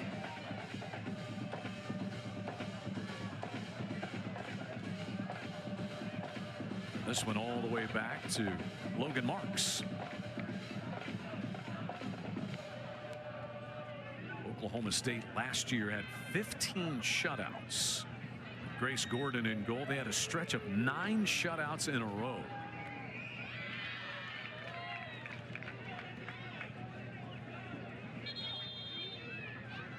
A couple of substitutions coming on both ways.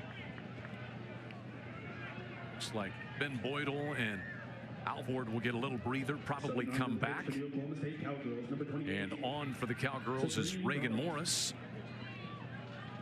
And number 17, And Sandrine Brault. subbing off the pitch for Oklahoma State. Juliet Rayo subs in for the Sooners as we approach 20 minutes left. Once again, no scoring here in the second half. Subbing onto the pitch for the Oklahoma Sooners. Number Neither 10, team with a Juliet real Rayo. rhythm or pace. Subbing off the pitch, number 2, Naomi Clark. Control goes to the Cowgirls here. Back to the foot of Jasmine Brown, the Kansas State transfer. Now Jeff Roy works her way forward. This ball's going to be too far out in front of everyone. And each time that happens, Oklahoma can run 10, 15, 20 seconds off the clock.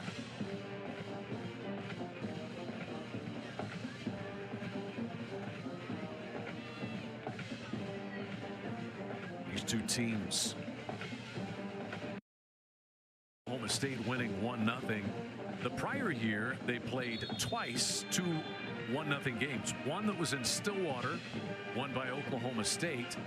And that was the final game of the regular season. Then they squared off in the first round of the Big 12 Soccer Championship. And Oklahoma was able to take a 1-0 win in that one.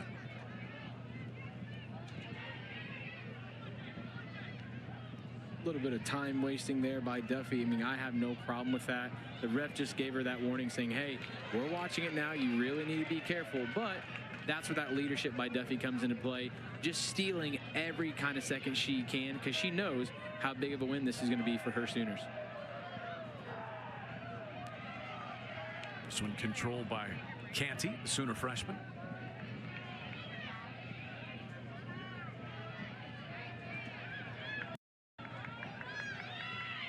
Looking for reinforcements up the sideline. Here comes Hoppers. Morrell defends her. And the Sooners just be content to clear every ball out of bounds they possibly can. Again, that's clock management.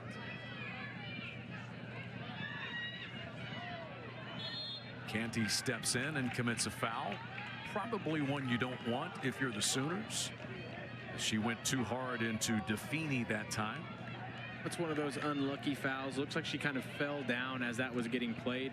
A little bit unfortunate for her. But if you're OSU, these are the moments you have to capitalize in. Pineda has been putting in good balls all day. You've got to get something out of this to get this game back into contention. It's the 8th foul whistled against the Sooners. Cowgirls have committed 10. Pineda ready with the free kick. Bends over the head of everyone. Closest on-rushing player was Defini, but it was well wide of her. And again, Duffy will be able to chip away at that clock. Be about 18 minutes left when she releases this goal kick.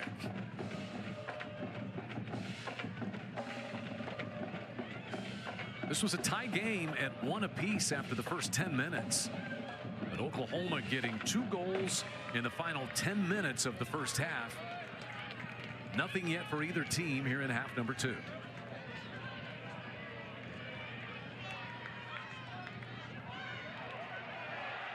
Physical play there. No foul call. Twisting forward comes Defini. But she's wrestled off the ball by Dendis.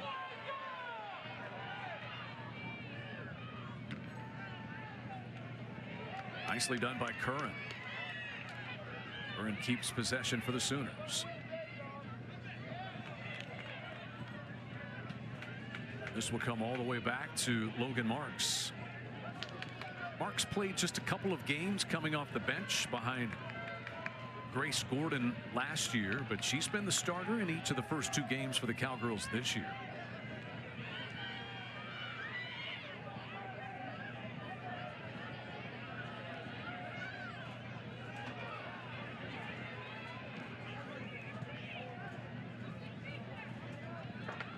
That one's going to roll out as well. Another Oklahoma throw-in.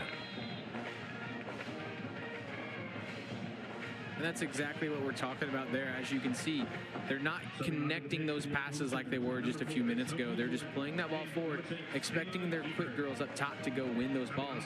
If OSU wants to climb back into this game, they've got to start connecting passes to the midfield, and Pineda has got to start getting on the ball. You see Morin is back in for the Sooners. Pack goes to the sideline.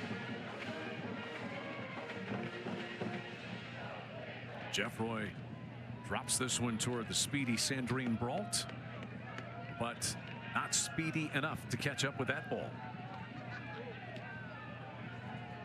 Up next for Oklahoma will be East Texas A&M on Thursday of next week, and then Sooners hit the road for the first time to Tulsa 1 week from today. Oklahoma State has a pair of home matches next week, Nebraska on the 21st and then Arkansas State.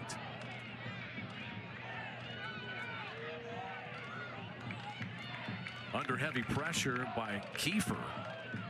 Marks just has to clear that one out of bounds. There was a little bit of miscommunication there by the OSU back line.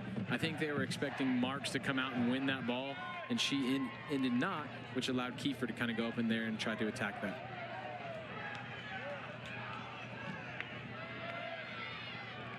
Canty trying to serve this ball forward. And out to take it comes Marks.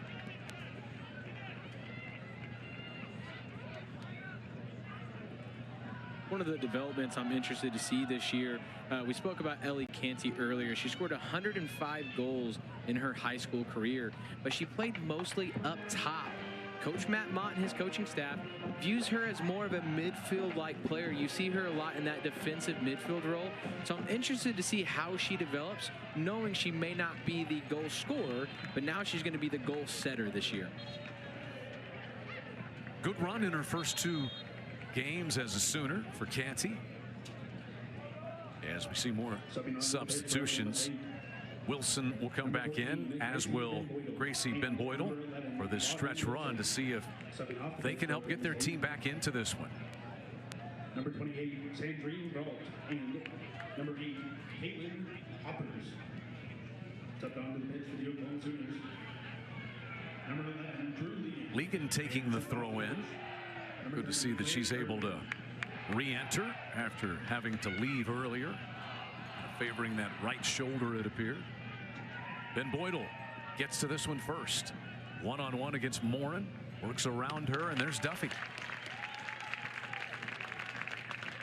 It's a beautiful passage of play there by OSU. You saw Pineda back on the ball. That is what OSU needs. She was able to take 2 defenders on, play the ball in, and they got the ball across the box. We just haven't seen a lot of that here in the second half.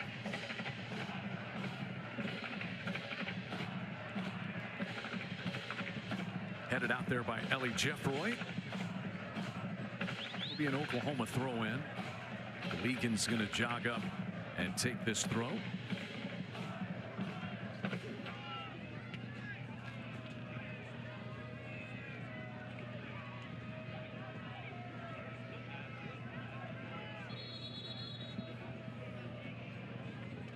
Play stopped here by Brandon Gardner, our referee. And just wanted to get substitutions back in. That's Taryn Tebow, junior from McKinney Boyd High School for the first time, and back in Alexis Washington for Oklahoma. Subbed off the pitch, number 16, Bella Pirati. Subbed on the pitch for the Oklahoma Sooners, number 12, Alexis Washington. That will be a foul against the Cowgirls. Jeffroy will pick that one up, and another opportunity here for the Sooners. As we mentioned earlier, most of OU's attacks going forward today came from set pieces, and just like this, and so OU is definitely looking to capitalize on this moment. 6 more fouls whistled against the Cowgirls than the Sooners tonight. And 2 of the Oklahoma goals have been scored off set pieces from free kicks. This one will be struck by Sophie Morin, the UTSA transfer. Expect Kiefer to attack this ball back post. Kiefer working her way through traffic. Marks punches it out. And Canty able to win it for the Sooners.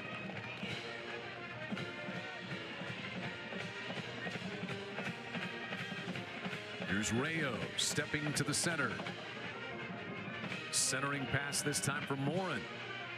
Now Kiefer guides it wide for Dindis. Dindis has it taken. Sophie Wilson in there for the Cowgirls.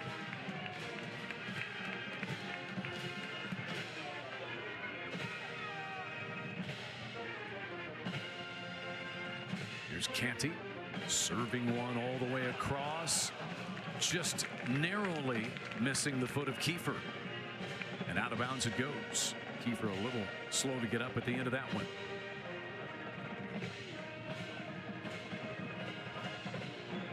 .11:30 yet to go. So I asked you at halftime, did you expect there to be 4 goals in the first half? And I think your answer was a resounding no. Did you expect a scoreless second half after what we saw in the first 45 minutes? Can I say yes and no? Sure, you can say anything you want. I mean, part of me wanted to say yes because, you know, I think both teams would have settled in. But at the same time, I mean, I think that the nerves and how big of an importance this game is, I think there would have been some goals. And so I'm actually very shocked that it's still the same as we went in for halftime.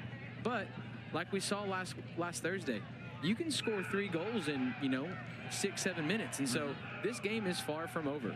I think you're right. It felt like that the own goal that Oklahoma State allowed and then the free kick goal by Pineda, everybody was so frenetic and just running everywhere during that time. And once things settled down, it's been Oklahoma who's had the better run of play, you would say, for the final 15 minutes of the first half and all here in half number 2. Yes, but I mean, we can't let the Sooners cannot, you know, as Coach Matt Mott spoke about coming into the second half, you can't let up, because if you see from OSU when they played Mercer just this past few days, they scored their last 2 goals in the last 10 minutes. And so this game is far from over for OSU. And both of those came on corner kicks taken by Pineda. Pineda has scored the goal on a free kick tonight. She'll offer one right here. Good to see that DeFeeney is okay getting up. Mentioned that Oklahoma played Creighton back on Thursday night. Sonora DeFeeney's dad played soccer at Creighton. This one loose on the backside. Getting to it is right and elevates that one over the goal. It will be a corner kick, though, it appears, as looks like Wright touched it after it was out of bounds, and it was last touched by a Sooner. Must have been headed out or touched by Brown there. I really didn't see that play. But if you're OSU, these are the moments you have to capitalize on. You took a free kick. You won a corner now. Now can we continue up with this press?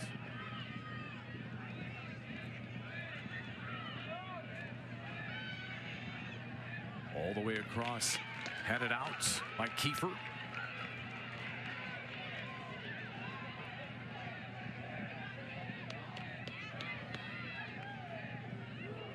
Dendis drives this one out toward midfield, where Rayo picks it up and finds Washington. Alexis Washington, a threat on the edge. Beautiful pass to Kiefer, and a sprawling save by Logan Marks. Well done both ways, Nick.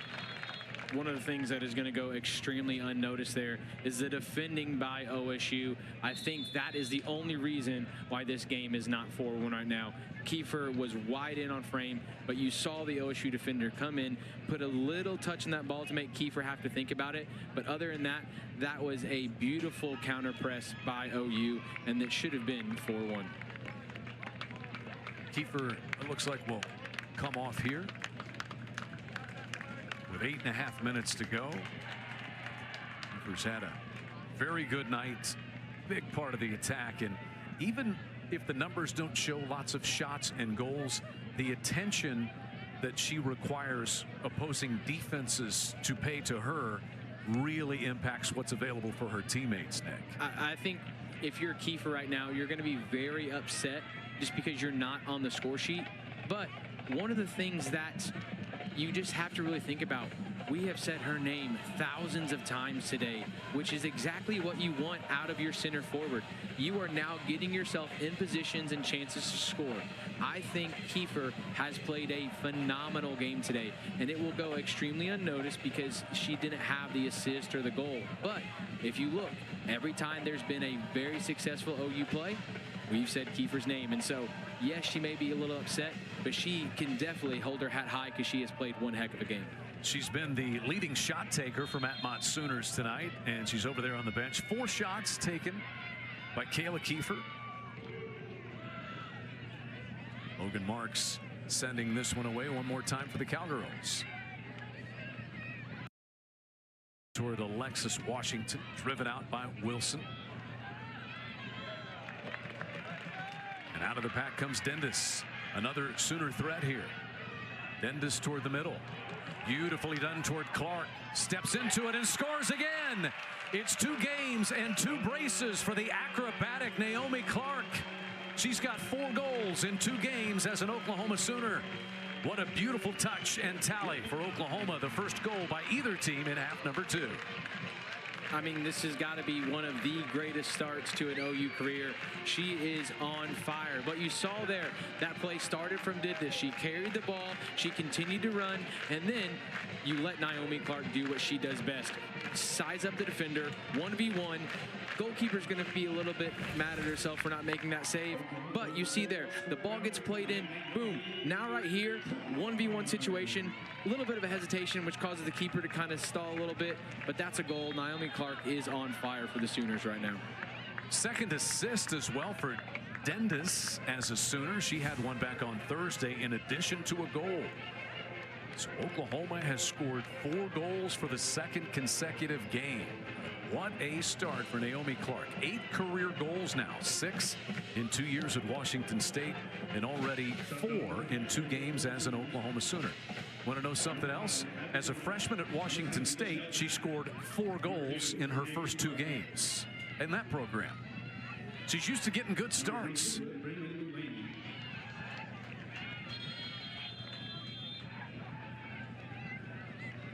And Coach Matt Mott and his coaching staff is going to hope that she continues this amazing start here.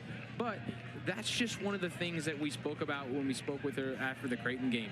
She's just so thankful that they gave her the opportunity to get in these situations. And I think if you're OU, you are saying, we made the right call. We saw something that no one else thought they could see, and now we're reaping the rewards. You see, her brace in her debut was the first at Oklahoma in 27 years, and this is the 30-year anniversary of Oklahoma's program beginning. They have the wristbands, the C30X, that is chasing consistency constantly, and then 0 excuses and 30 years of Oklahoma soccer, C30X.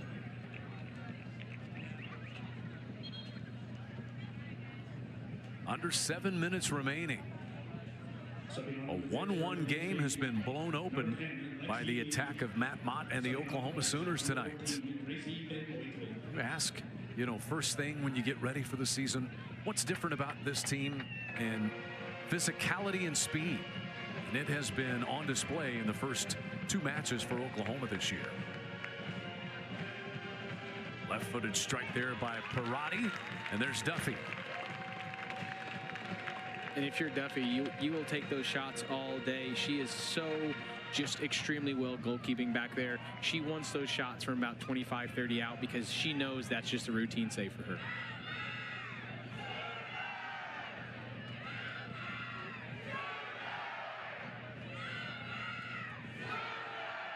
This will be an Oklahoma throw-in.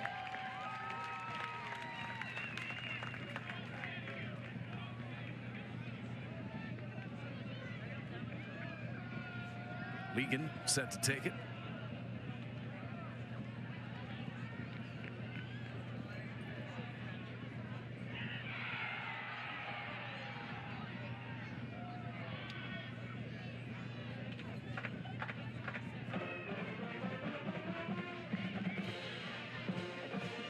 This will occupy the time of Logan Marks. To feel for Marks a little bit. A couple of these goals that she really has not had much of a chance on. Breaking free comes Lexi Lee, sending this one in, and there's Duffy once again. So now things a little more wide open, but Duffy has stayed focused the last 2 chances that Oklahoma State has gotten, as Defini had a pretty good run that time getting the pass from Lee. And that's very tough as a goalkeeper. When you know you're in the lead, it's very tough to just stay intentional to the game. And so I thought Duffy's handled these last 2 plays very well. Under 5 minutes to go. Oklahoma in position to get its first ranked win since October of 2022. And it would be the first time that the Sooners have beaten a ranked Oklahoma State team since 2018.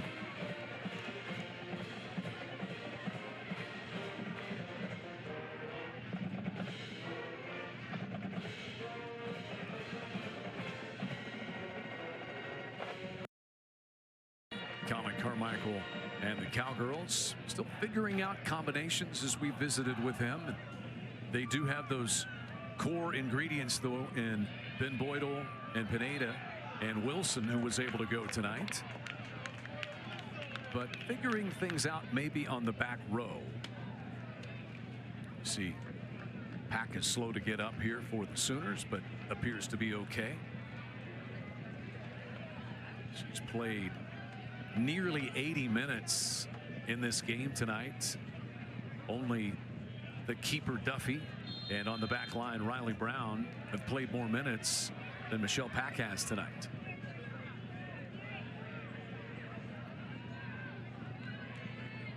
Here's Clark, who's had another great night. And now Oklahoma just able to play keep away and run the rest of this clock out, Nick. That's what's going to happen over the final 3 minutes. What an impressive show it has been. I think that was smart by Clark there. Just try to go dribble the ball into the corner. I expect this to happen for about the next 3 minutes if OU has possession. Clark is big. She may win the ball in the corner, but one of the things I would really like to see is OU just continuing to press and continuing to work. They've had such a great game, and now they're just trying to see it out. But why not just continue to play your own play style, because it's been working so far. There's Naomi Clark, the Parker, Colorado junior transfer from Washington State. 4 goals in 2 games. Back-to-back braces.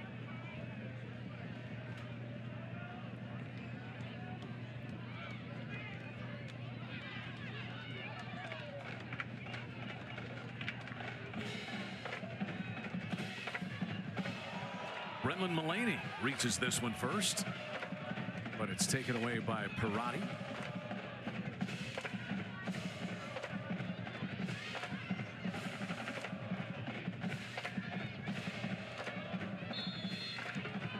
And a foul whistle there against Mullaney. Cowgirls take a quick free kick, but to no avail.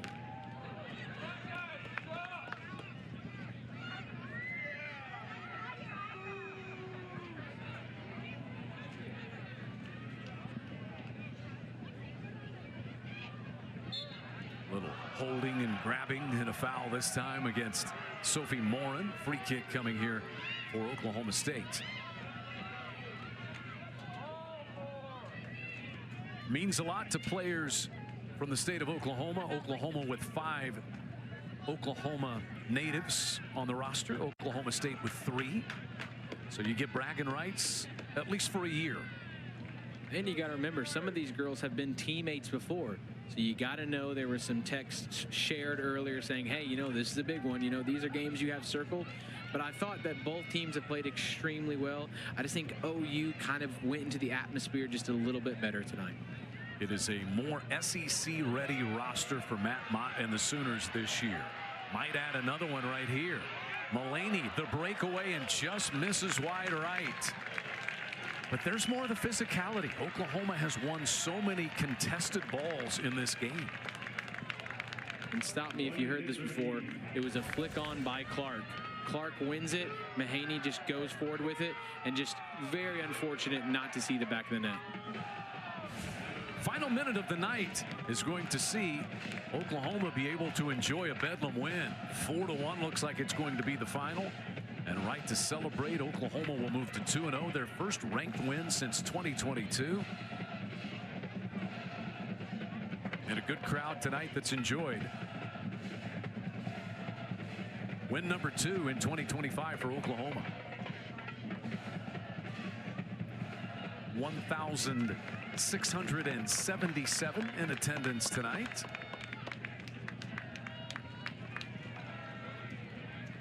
The only Bedlam meeting in 2025, barring an NCAA tournament exchange, goes to the Oklahoma Sooners by a final of 4-1. This game was all tied at 1 after 10 minutes, but the Sooners score the final 3 goals of the night, and they capture it 4-1.